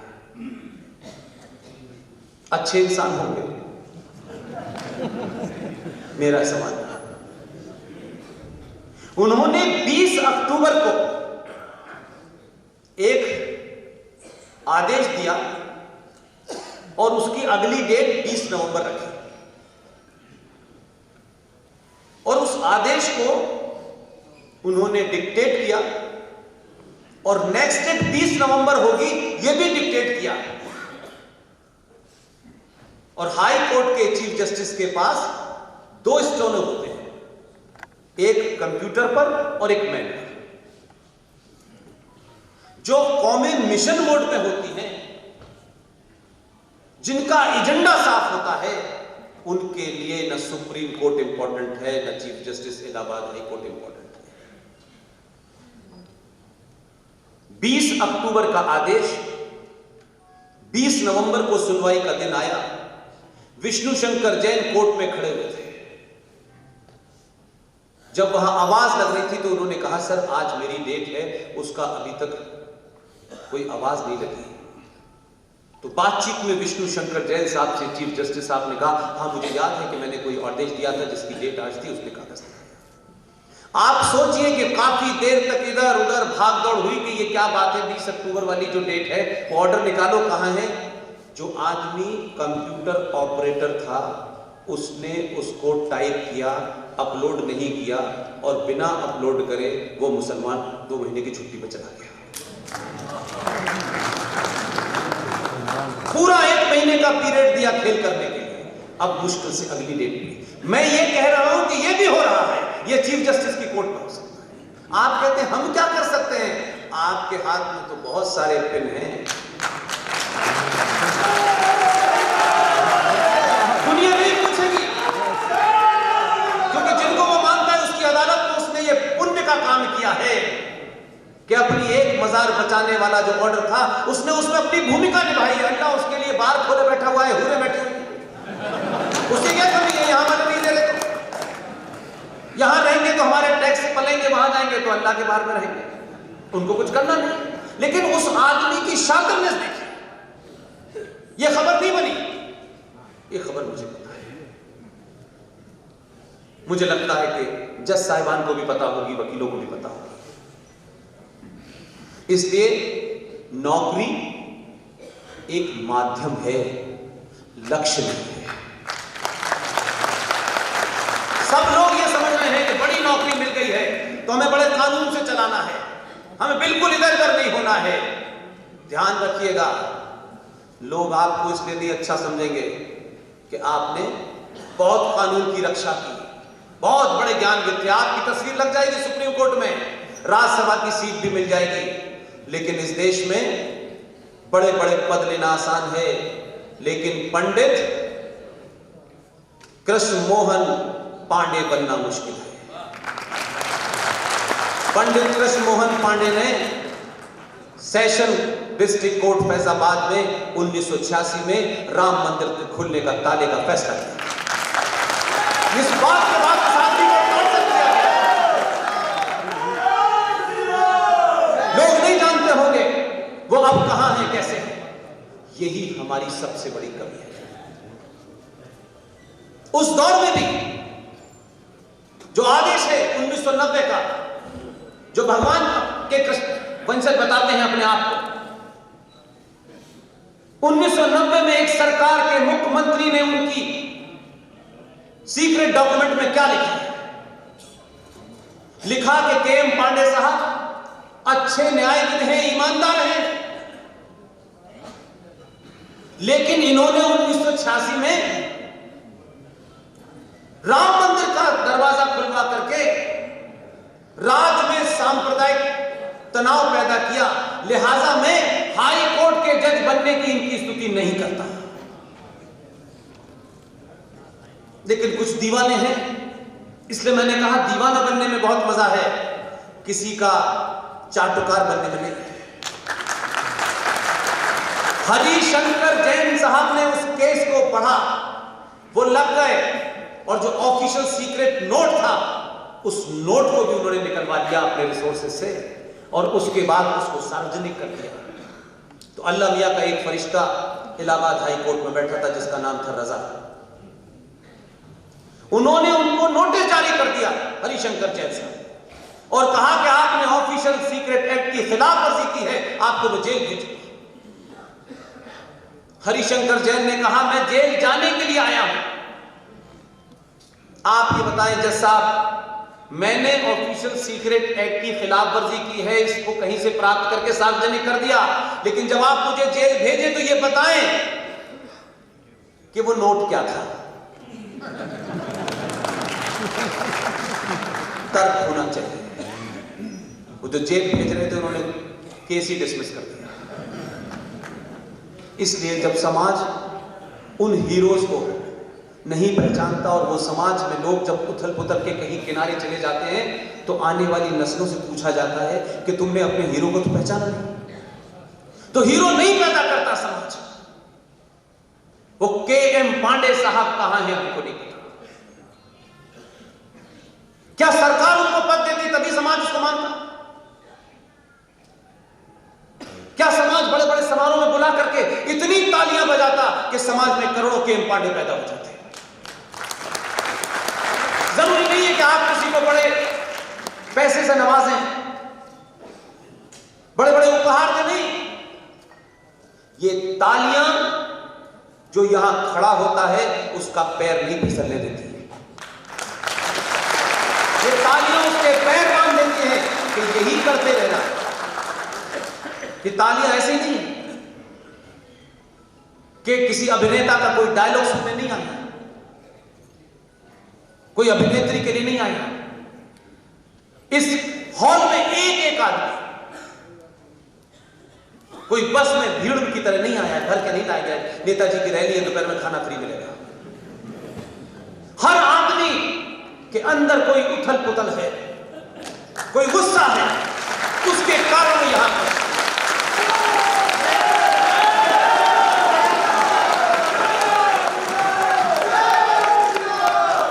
पूरे देश में 15-20 लोग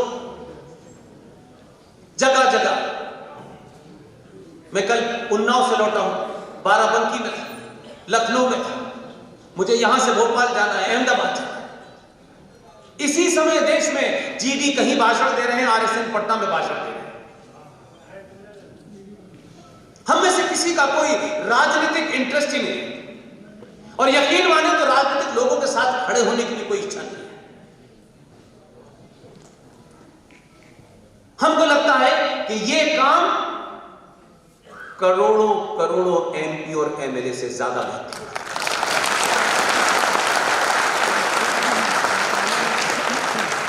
आप के अंदर जो शक्ति है जिसको जागृत करने के लिए अलग अलग मंत्र हैं, इसलिए हमने जब साज को यह लगा कि सबरीमला में जेंडर जस्टिस नहीं हो रहा है, तो जज साहब को तो कुछ पता था नहीं, लेकिन उन्हें जेंडर जस्टिस देना था। यानी हजारों 7,000 साल से उस मंदिर में पूजा हो रही है और एक विशेष समय पे महिलाओं का जाना मना है, लेकिन आज के आधुनिक जज साहब को लगा कि ये तो जेंडर जस्टिस नहीं हो रहा। मुझे नहीं पता घर में जेंडर जस्टिस कर पाते हैं नहीं कर पाते, लेकिन उन्हें सबरीमला में जेंडर जस्टिस करना था। और हमने दीनहीन की तरह कहा कि जज साहब तो राफेल के भी एक्सपर्ट है, इस पे भी कुछ दे देंगे, आप कर दीजिए। उन्होंने कर दिया। आपके बीच में ऐसे लोग मौजूद हैं कि अगर आप कहीं भटक रहे हैं, आपको जवाब नहीं मिल रहा है, तो मैंने फिर कहा उनका नाम क्या है ये महत्वपूर्ण नहीं है, उनका काम क्या है ये महत्वपूर्ण है। एक महिला केरला में रहती है,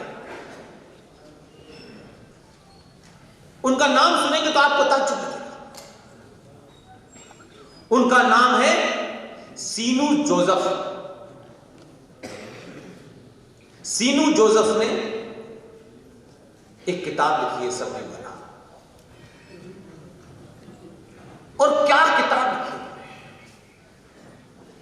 हमारे किसी आदमी ने नहीं बताया, हमारे किसी धर्माचार्य ने नहीं बताया, वहां भी किसी ने नहीं बताया कि उसी केरल के अंदर 6 मंदिर हैं जो मनुष्य के अंदर अलग अलग जो हमारे इंद्रियां हैं उनको जागृत करने के लिए है। उसमें 2 मंदिरों में पुरुषों की रोक है जाने की, लेकिन उधर तो जाना नहीं था, दिमाग लगाना नहीं था। और जिस मंदिर में महिलाओं को एक पर्टिकुलर टाइम पे मना था, उसका साइंस के तौर पर उसने एक एक चीज प्रूव की है। आप यूट्यूब पे न ढूंढ सकते हैं। जवाब नहीं दिया जज साहब ने जब उसने यह आर्गुमेंट रखा, लेकिन उसके लिए उसे ब्राह्मण ठाकुर बनिया नहीं होना था। एक पर्टिकुलर टाइम में हमारी माओ बहनों को एक पर्टिकुलर टाइम में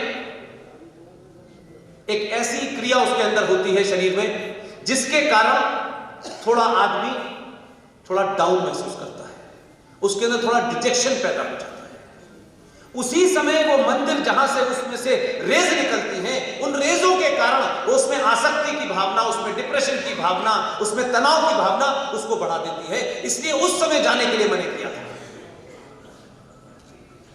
लेकिन उसे जेंडर जस्टिस से जोड़ दिया। और चलिए साहब, आपको जेंडर जस्टिस अच्छा लगता है, आपने जेंडर जस्टिस दे दिया। एक पिटीशन दे दे, एक साहब दे कि मस्जिद में भी जेंडर जस्टिस होना चाहिए। जज साहब ने उस एप्लीकेशन को भी नहीं पकड़ा,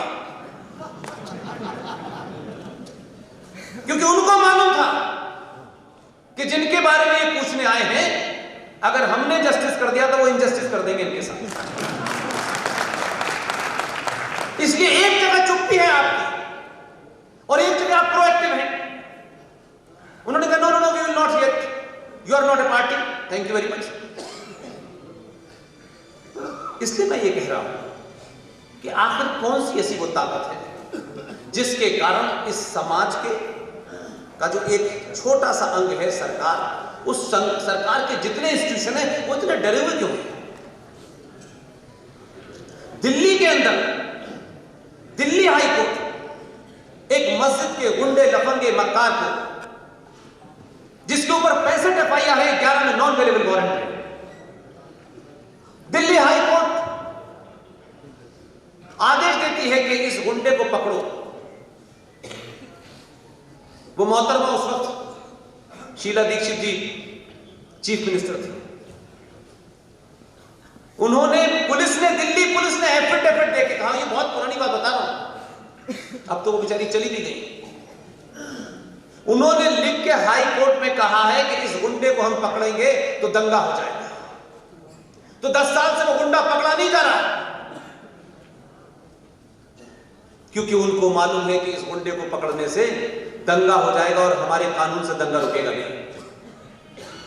सुप्रीम कोर्ट ने शाहीन बाग के ऊपर डायरेक्शन दिया कि ये इलीगल है, हटा दिया किसी ने। वहां पर तो आपके चुने हुए नुमाइंदे जा रहे थे, एक्स मिनिस्टर जा रहे थे, लॉ मिनिस्टर आपका बनाया हुआ वहां जाकर के कह रहा था कि ये तो चलेगा। तो एक सभ्य समाज जो हथियार नहीं उठाना चाहता, सुप्रीम कोर्ट उनकी बात इसलिए नहीं मानती। हम अहिंसक हैं, हम संविधान को मानते हैं, इसका मतलब हम कायर हैं। हम सड़कों पे खड़े होकर के नंगा नाच नहीं करना चाहते। सुप्रीम कोर्ट के जजेस से लेकर के नीचे तक के जजेसों को यह याद रखना चाहिए कि बहुसंख्यक समाज में से 5% लोग भी अगर पागल हो गए तो न्याय सड़क पे होगा ही क्या।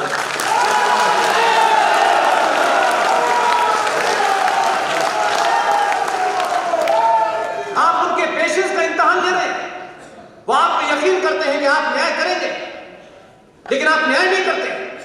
आप न्याय करने से पहले देखते हैं किस पे करना है, किस पे नहीं करना है। आप न्याय नहीं कर पाए कि किसने कहा है कि मैं रोड टैक्स देता हूं और रोड टैक्स के ऊपर देने वाले सड़क के ऊपर कुछ लोग खड़े होकर कहे हम नमाज यहीं पढ़ेंगे।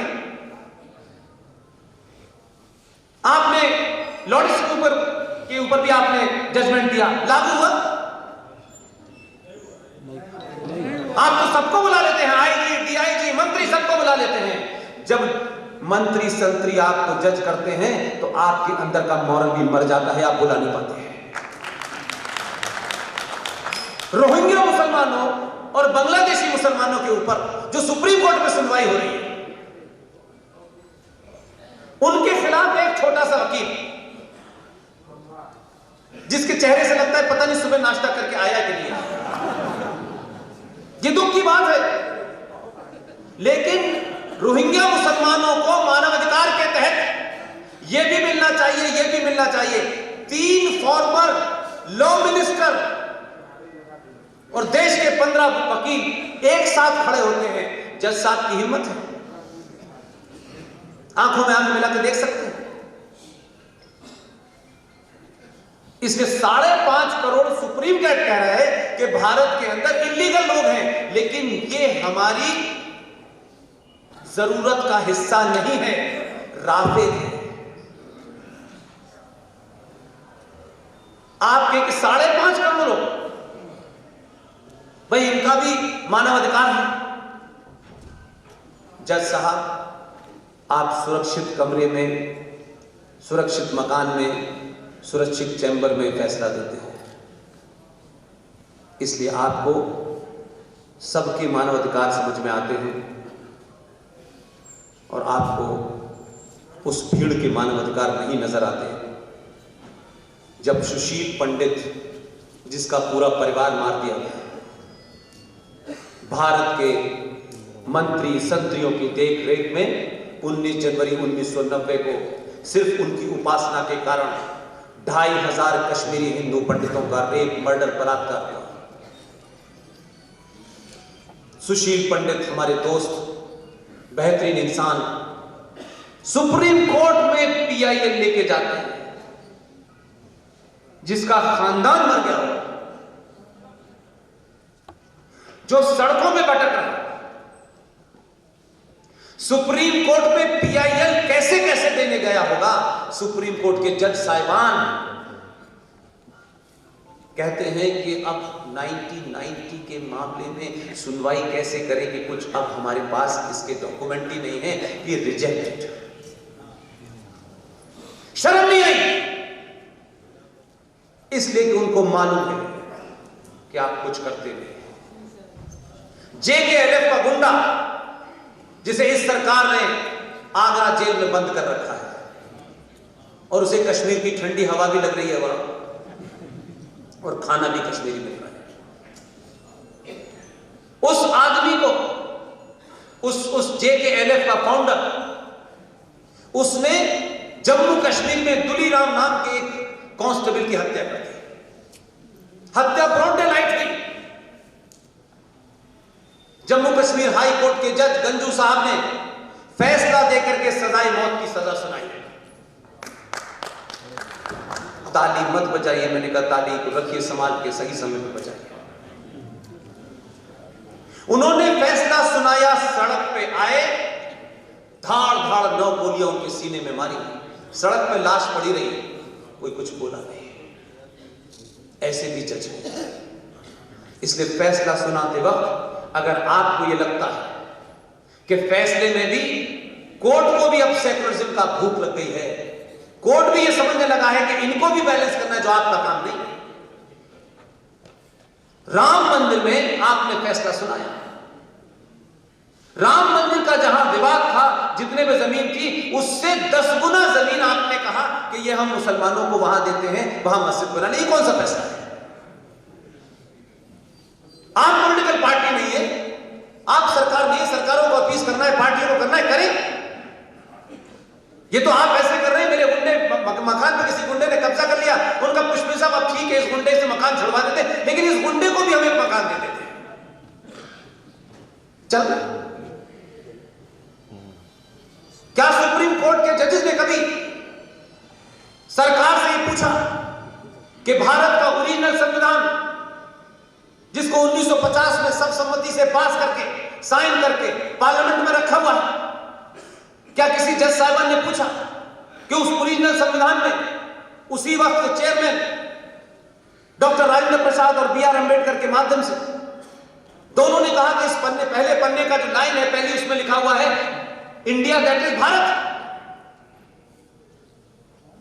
उसमें डॉक्टर राजेंद्र प्रसाद कहते हैं कि ये इंडिया तो है, इसमें भारत कहां है? और अंबेडकर से उनकी बातचीत हुई और फिर उन्होंने कहा कि अगर इसमें भारत लाना है तो आप इस पूरी विधा में नहीं जाना चाहते कि इस पे एक अलग से बहस हो। और सर्वसम्मति से भारत के संविधान में भारत को कैसे दर्शाया जाए, कैसे भारत क्या था, हमारी सभ्यता क्या थी, हम कौन थे, उनको चित्रों के माध्यम से उसमें लागू किया जाए। बी आर अंबेडकर के कहने पे डॉक्टर राजेंद्र प्रसाद ने शांति निकेतन में नंदलाल बोस को बुलाया, जो उस वक्त के मशहूर पेंटर थे।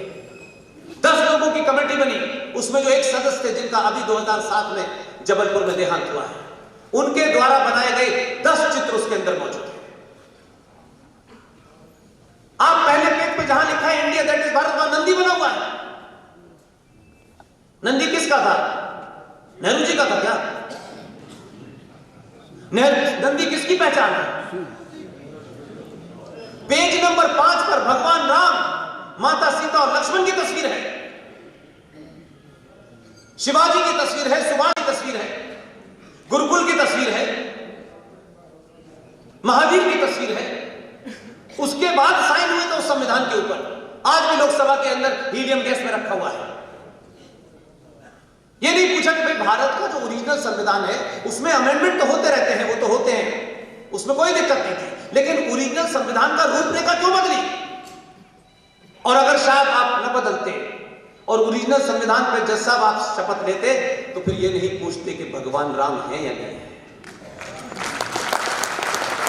क्योंकि आपकी शपथ में भगवान राम की तस्वीर होती तो आप कभी सवाल नहीं पूछते कि भगवान है कि नहीं है। 150 साल नहीं लगते आपको फैसला देने। आप रामनवमी की छुट्टी लेते हैं, 9 दिन की छुट्टी मना के आते हैं, कोर्ट में बैठते कहते चलो भगवान राम पे बात करते हैं कि नहीं। जज साहिबान को बहुत सारा काम कहना चाहिए क्योंकि उनके पास वो ताकत है। नाली साफ हुई कि नहीं हुई, जली हांडी का क्या है वो छोड़ दीजिए, वो कोई सांस्कृतिक मामला है, लोग अपने आप करते रहेंगे जब तक आपके पास कोई ऐसी कंप्लेन लेके न जाए कि जली कट्टू से कुछ होने वाला है बहुत ज्यादा। इस देश में हजारों परंपराएं ऐसी हैं उनके ऊपर जजमेंट नहीं दिया जा सकता। क्या कभी आपने जजमेंट दिया? क्या अल्लाह मेरे को ठीक ठाक भेजा था, तुमने अपने जिस्म के साथ छेड़छाड़ क्यों की? ये गलत है, ये मानवीय मूल्यों का हलन है। कहा आपने? कभी नहीं कहा।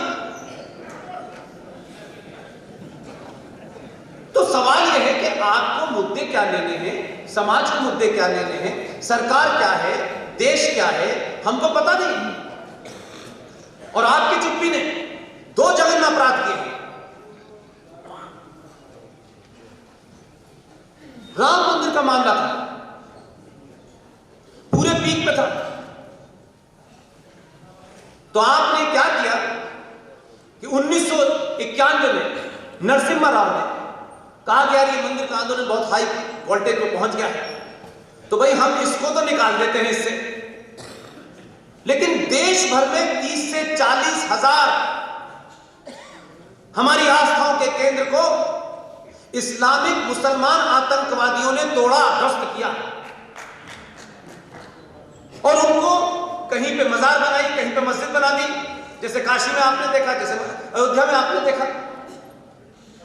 लेकिन बिना किसी से पूछे, क्योंकि आपको 90-100 करोड़ समाज कायर और कमजोर और डरपोक दिखता था, तो आपने बिना सोचे समझे, क्योंकि आपने कहा कि हमें तो सरकारों की दरबारी करनी है, तो आपने कानून बना दिया एक तरफा और कहा कि जितने भी ये मस्जिद मंदिर टूटे हैं उसमें 99.9 नहीं 100% मंदिर तोड़े गए, और कहा कि 15 अगस्त 1947 को जो उनका स्टेटस था वो ऐसे ही रहेगा, अब उसमें कोई अपील नहीं हो सकती। यानी किसी गुंडे ने, बदमाश ने, लुटेरे ने मेरे घर को लूट लिया, तोड़ लिया, जज साहब ने कहा अब इसने तो इसे लूट लिया है, इसका स्टेटस अब ऐसे ही रहेगा। ये कहां, कौन सा न्याय है भाई? किसके कानून बनाया? आपने खुद नहीं किया तो कैसे हो सकता है? आपने जितनी बार राफेल पे मंगवाया, आपने प्लेसेस ऑफ वर्शिप एक्ट 1991 के बारे में सरकार से पूछा कभी? ये कैसे हो सकता है भाई? आप किसी की गुंडागर्दी को, लूट को लीगलाइज कर रहे हैं और कह रहे हैं कि आप मुझे अपील भी नहीं कर सकते, जो संविधान मुझे इजाजत देता है। इसलिए अयोध्या में मंदिर बन गया है और काशी में सफाई चल रही है। अब तो उस काशी में जो कचरा है नंदी के सामने, उसके चारों तरफ जो सफाई चल रही है, उसमें कुछ लोग डिबेट कर रहे हैं आजकल कि देखिए साहब, ये सेकुलर स्टेट का प्रधानमंत्री किस तरीके से, ऐसे कैसे हो सकता है कि ये हमारे पैसे का इस्तेमाल हिंदुओं के लिए करें? मैंने कहा दोबारा कहने, क्या कहा तुमने? हमारे ईमानदारी की कमाई से मक्कार झूठे मुसलमान तुम हज कर रहे थे, बेहया। इस्लाम में लिखा है कि अपनी कमाई से हज करना जायज है। काफिर की कमाई से मजे लेके हज कर रहे थे और अल्लाह से कह रहे थे पूरा फायदा मिले, नहीं मिला। भारत में जो हुंडी है मंदिरों की, इस पे जज साहब ने कभी सवाल नहीं खड़ा किया। देवस्थान जो है हमारा, उस हुंडी की बात बता रहा हूं, उसमें 1300 करोड़ रुपए सालाना आते हैं, चढ़ा देते हैं। ये जो जम्मू में मंदिर है मां शारदा का, वैष्णो देवी का, उसमें 520 करोड़ रुपया सालाना आता है। लेकिन जज साहब ने नहीं पूछा कि हम मजारों से, गुरुद्वारों से, चर्चों के पैसे को नहीं लेते, लेकिन भारत के मंदिरों पर टैक्स भी है और उस कमाई का 80% सरकार ले लेती है हमसे बगैर पूछे।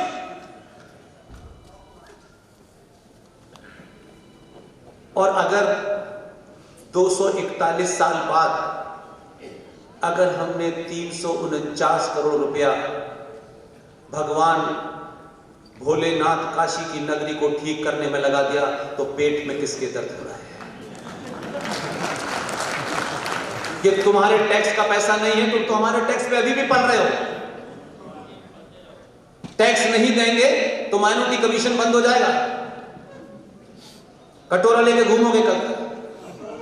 अगर भारत का प्रधानमंत्री 900 साल के बाद अगर उसे यह बोध लगता है कि इस देश में अहिल्याबाई होलकर भी थी, छत्रपति शिवाजी भी थे, कहां शिवाजी थे, वहां से निकले और उन्होंने अपना राजधर्म भी पूरा किया और राष्ट्रधर्म भी पूरा किया, बनारस गए, वहां के घाटों का निर्माण कराया, अहिल्याबाई होलकर ने हजारों मंदिरों का निर्माण कराया। हम तो समझते थे राजा का काम सिर्फ संविधान से चलने का होता है। राजा का काम सिर्फ सरकार चलाना नहीं होता है। बड़े दिनों के बाद एक राजा मिला है जो सरकार भी चला रहा है और राष्ट्र भी चला रहा है।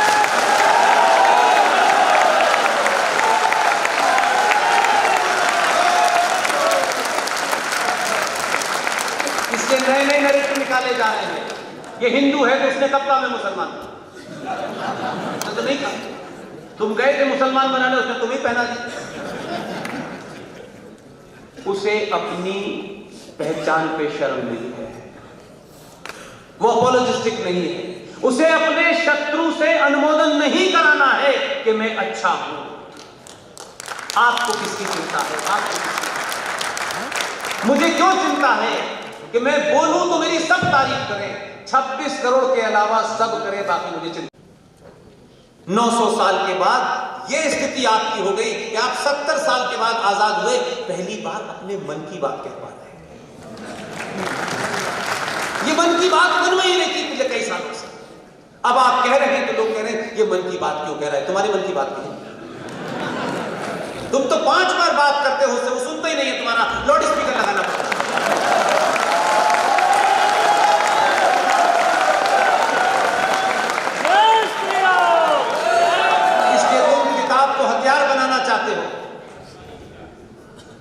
वो किस कॉरियर से आई थी पता नहीं, आसमान में किस रामलाल ने छापी थी पता नहीं, लेकिन चलिए थोड़ी देर के मान भी लेते हैं। उसी किताब में लिखा है, उसमें साफ साफ लिखा है, लेकिन जरूरत के हिसाब से पढ़ते हैं।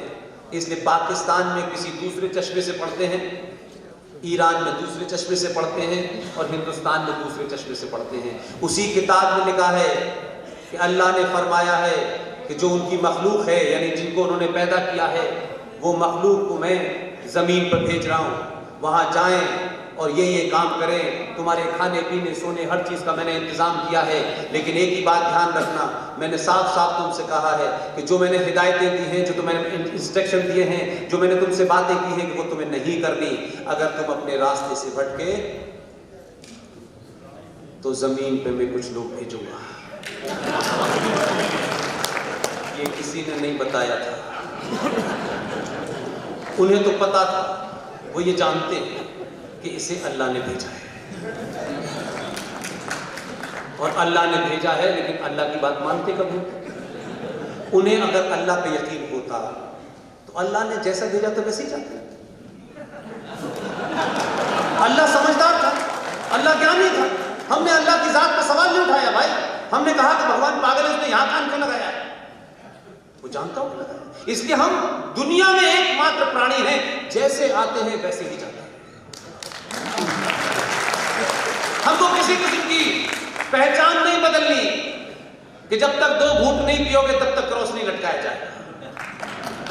उन्होंने ऐसा घूंट पिलाया है, सदियों तक याद रहेगा। उसी पे पूरा विश्वास है। तुम उसकी शान में गुस्ताखी करते हो, नीचे आकर के आते हो और हिंदू से कहते हो कैंची बनाओ तब हम मुसलमान होंगे। हम ना बनाते तो तुम क्या कर रहे थे?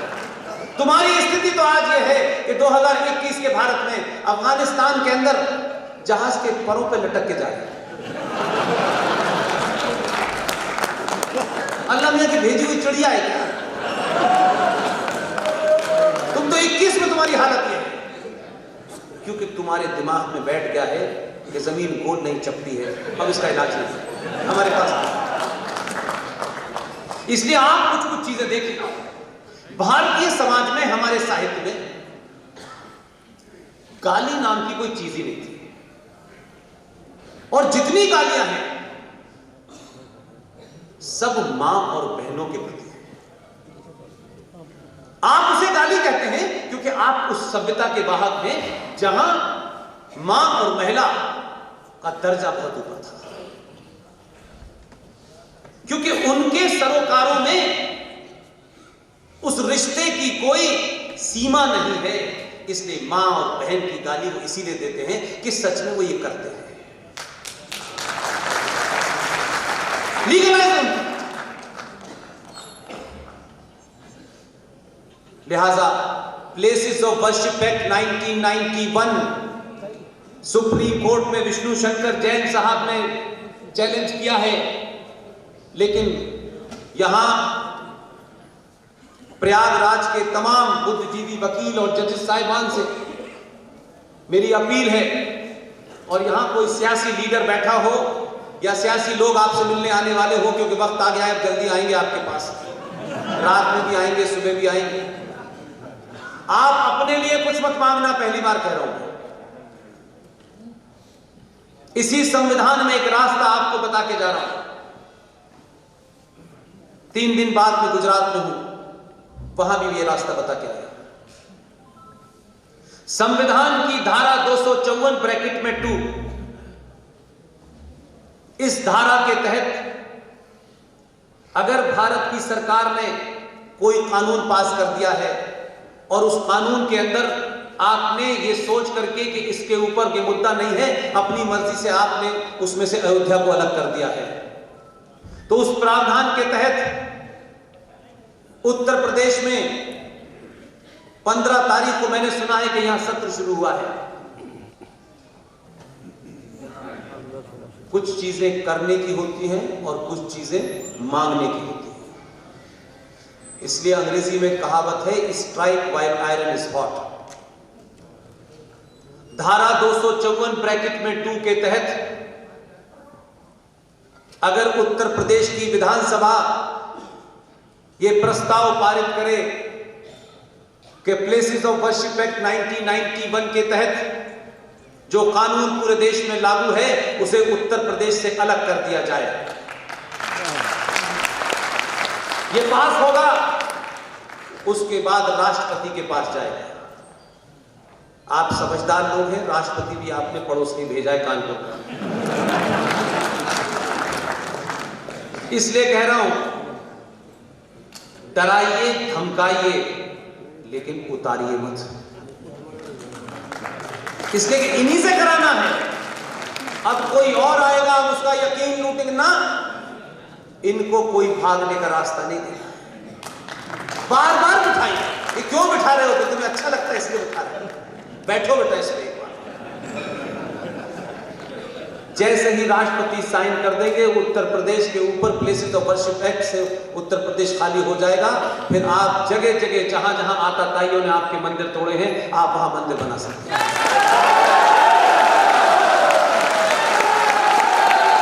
सुप्रीम कोर्ट जा सकते हैं, इलाहाबाद हाई कोर्ट जा सकते हैं, आप अपनी मांग को रख सकते हैं। यह भी एक तरीका होता है, लेकिन उससे ज्यादा, उससे बड़ा एक खतरनाक काम इस देश में हुआ है, जो मेरी इस मुहिम का बड़ा हिस्सा है, जिसको मैं जगह जगह जाकर के बता रहा हूं, लोगों को समझाने की कोशिश कर रहा हूं। लोग समझ रहे हैं और इस संचार क्रांति की वजह से बहुत सारी चीजें बहुत दूर दूर तक पहुंची हैं। लोग चिंतित हैं, विदेशों से भी लोग कहते हैं कि ये कैसे खत्म होगा। मैंने कहा एक तो सरकार का अपना रास्ता है कि सरकार करेगी नहीं करेगी, लेकिन सबसे बड़ी बात है कि हम किस चीज से परेशान हैं, वो चीज क्या है, वो अगर हमें मालूम हो जाए, उसकी इंटेंसिटी पता हो जाए, उससे होने वाली तकलीफ का हमें पता हो जाए, तो शायद हम ये जो यहाँ हजारों की तादाद में लोग आए हैं, और मैं मानता हूं कि जो यहाँ एक आदमी आया है वो इस प्रयागराज में 1000 लोगों के बराबर है। उसकी इतनी ताकत है, अगर वो ये प्रण कर ले यहां से जाने के बाद कि मैं कुछ घटनाओं को 1000 लोगों को वैसे ही बताऊंगा जैसे ये शख्स बता रहा है, तो मुझे पूरी उम्मीद है भाग नहीं सकती सरकार।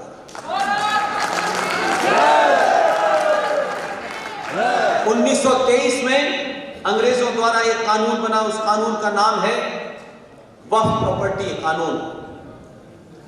1956 में उसमें अमेंडमेंट हुआ, 1985 में उसके साथ जघन्य अपराध हुआ, 1995 में उसमें महाअपराध हुआ, और 2013 के अंदर भारत की संसद के अंदर एक ऐसा कानून बन गया जिसका अंदाजा आपको नहीं है।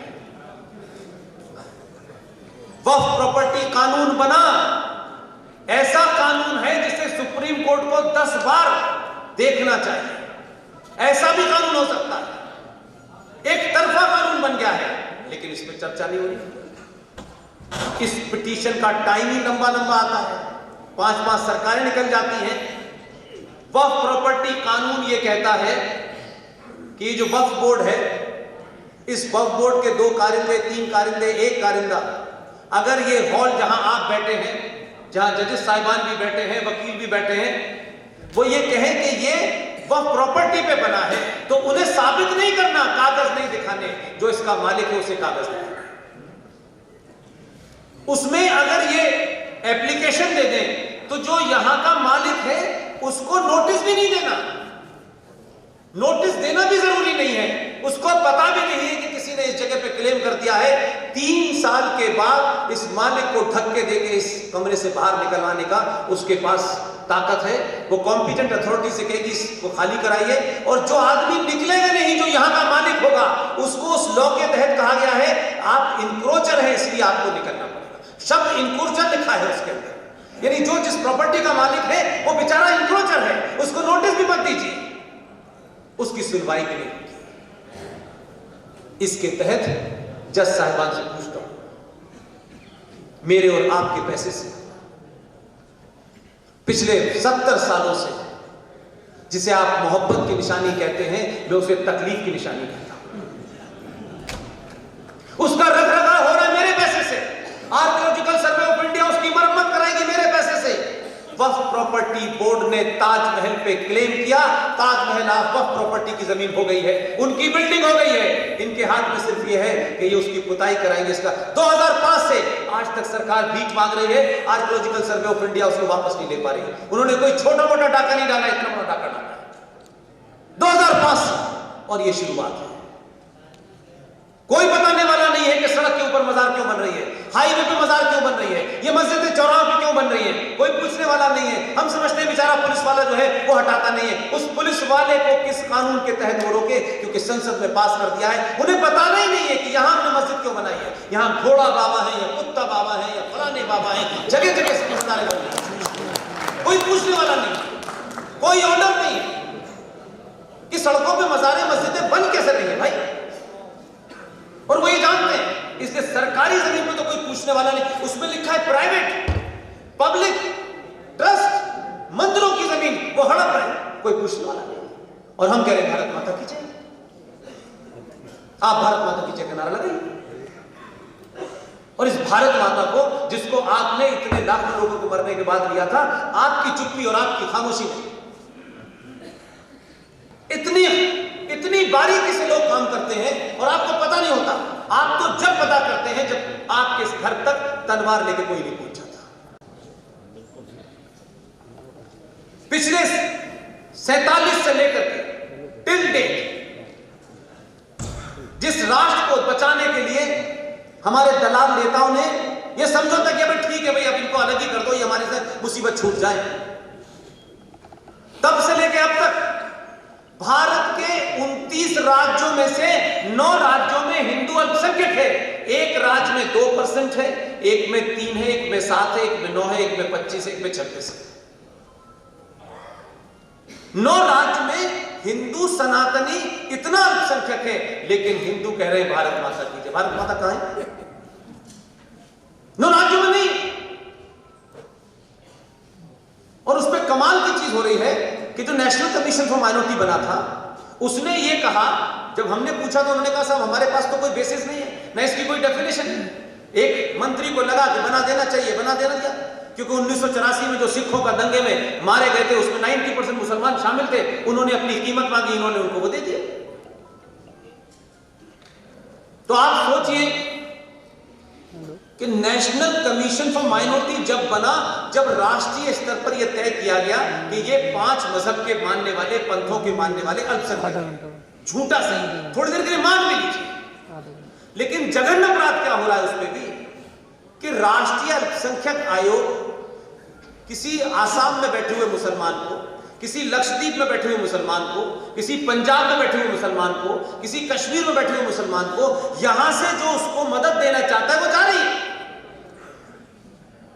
वो तो जा रही है, लेकिन हर राज्य में एक अल्पसंख्यक आयोग है।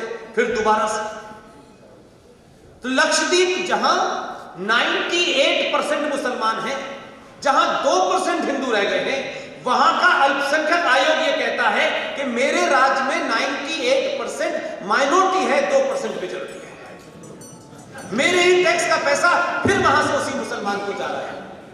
इतना तो कोई दामाद को भी नहीं पाता है। हम पूछ रहे हमारा पैसा कहां जाता है, आप सवाल नहीं पूछते हैं, इसलिए ऐसा हो रहा है। वो सवाल भी पूछते हैं, वो सड़क भी रोकते हैं और दंगा भी कर देते हैं, इसलिए सरकार भी चुप हो जाती है। कहते हैं न्यूसेंस वैल्यू, न्यूसेंस वैल्यू से ही सरकार जागती है, कोर्ट जागती है। आपकी न्यूसेंस वैल्यू नहीं है, क्योंकि आप सबको पॉलिटिकली करेक्ट होना है, आपको लॉ अबाइडिंग सिटीजन है तो रहिए, कोई नहीं रोकने वाला।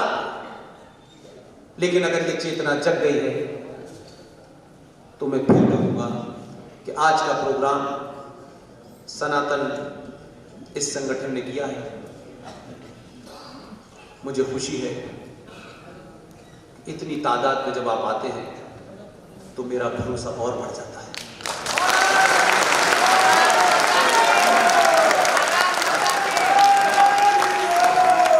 इसलिए मुझे पता है कि जब मैंने शुरू में बोलना शुरू किया था, बहुत लोगों ने बहुत कुछ बातें कही। मैंने कहा कि जीवन में 25-26 साल नौकरी कर ली जितनी करनी थी, देसी विदेशी मीडिया में भी की, और जो मुल्क आपका सबसे दोस्त है उनके साथ 12 साल नौकरी की मैंने कहा कि अब इस नौकरी में रहते हुए सच बोलना बड़ा मुश्किल हो रहा है। हो सकता था 5-10 साल और मैं नौकरी करता, लेकिन मुझे लगा कि ठीक है, अब इस देश के सामान्य आदमी से सीधे बात करेंगे, अखबार के माध्यम से नहीं करेंगे। 10 या 12 लोगों ने एक ढाबे पे चाय पी रहा था। मैंने बातचीत शुरू की, 10-12 लोग बहुत ध्यान से सुनते रहे। कुछ साहब, ये दोनों वो लोग हैं जिन्होंने मुझे बेरोजगार बनाया, इन दोनों लोगों ने मुझे बिगाड़ा और मेरे अंदर इतना भरोसा जगाया कि आपको पूरी हिम्मत के साथ बोलना है। और मैं बोलता रहा, और आज जब मैं 10,000, 5,000, 4,000 लोगों को देखता हूँ, प्रबुद्ध नागरिकों को देखता हूँ, इस शहर के महान लोगों को देखता हूँ, तो मुझे लगता है कि मुझे और ताकत से बोलना चाहिए।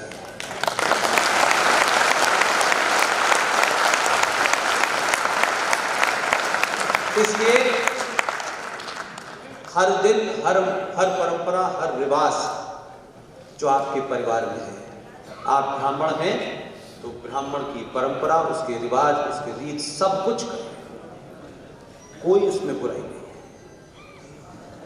ये व्यवस्था सामाजिक थी, मजहबी नहीं थी। लेकिन मैं फिर आपसे कहूंगा, आप क्षत्रिय, ब्राह्मण, शूद्र जो रहना है रहिए, लेकिन जाति आपकी घर की चौखट के अंदर तक रहनी चाहिए।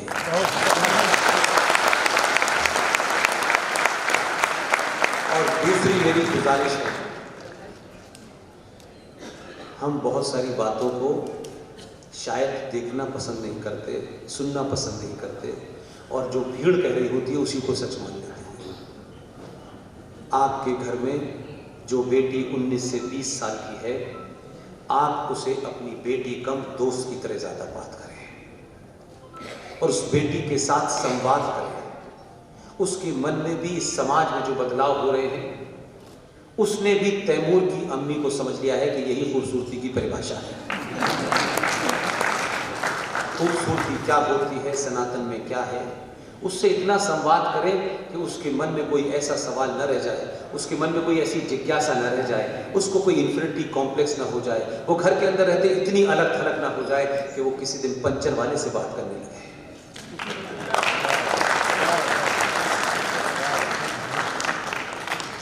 इसलिए माएं बहनें, उनकी ज्यादा जिम्मेदारी है। आप भजन सुने, लेकिन भजन सुनाने वालों पर भी ध्यान रखें कि वो भजन सुनाते सुनाते उसमें मौला कब ले आते हैं और अली कब ले आते हैं। ये पैसे के भिड़िए हैं, ये कोई कथा वथा नहीं सुना रहे, कोई जरूरत नहीं है। आपके पास कथा के सारे साधन हैं, किसी भी मंदिर में चली जाइए, बहुत सारे पुजारी जिसके पास पहनने के लिए कपड़े नहीं है, वो अपना धर्म आज भी ईमानदारी से निभा रहा है। लेकिन ये जो 5 स्टार घूम रहे हैं, 4 करोड़, 2 करोड़, 15 करोड़ व्यासपीठ पे बैठ करके उसका जो अभ्रत मजाक कर रहे हैं, मुझे समझना आता हूं कि समाज के प्रबुद्ध लोगों को ऐसे लोगों के खिलाफ बोलना चाहिए। व्यासपीठ पे बैठ करके नाच गाना शुरू हो गया है, बेतुकी तुकबंदी हो रही है कथा के नाम पर, उनका बहिष्कार करिए। और जो भी समाज में आपको लगता हो, मैंने के.एम. पांडे जी का उदाहरण दिया है, जो भी आपको समाज में लगता हो कि जो लोग राष्ट्र के लिए काम कर रहे हैं वो कहां हैं, कैसे हैं, बहुत सारे वकील हैं, विष्णु जैसे बहुत सारे लोग हैं, वो बहुत खामोशी से काम कर रहे हैं। उन्हें किसी आप पार्टी की टिकट नहीं मिली तो बीजेपी में आ गए, और बीजेपी की टिकट नहीं मिली तो फिर कहीं और चले गए, और फिर यकायक में कहने लगे कि साहब हम राष्ट्र का काम कर रहे हैं। उनकी नीयत को मैं नहीं सी नीयत मानता। जो खोता नहीं है वो सच नहीं बोलता है, इसलिए उनकी मदद करें जो जहां। और अगर कुछ नहीं कर सकते तो मेरा स्लोगन है आपके लिए, सबके लिए, कि जो लिख सकता है वो लिखे, जो बोल सकता है वो बोले, जो चिल्ला सकता है वो चिल्लाए, और अगर ये तीनों काम कर भी नहीं सकते तो जो चिल्ला रहा है उसके साथ खड़े हो जाइए। बहुत बहुत धन्यवाद।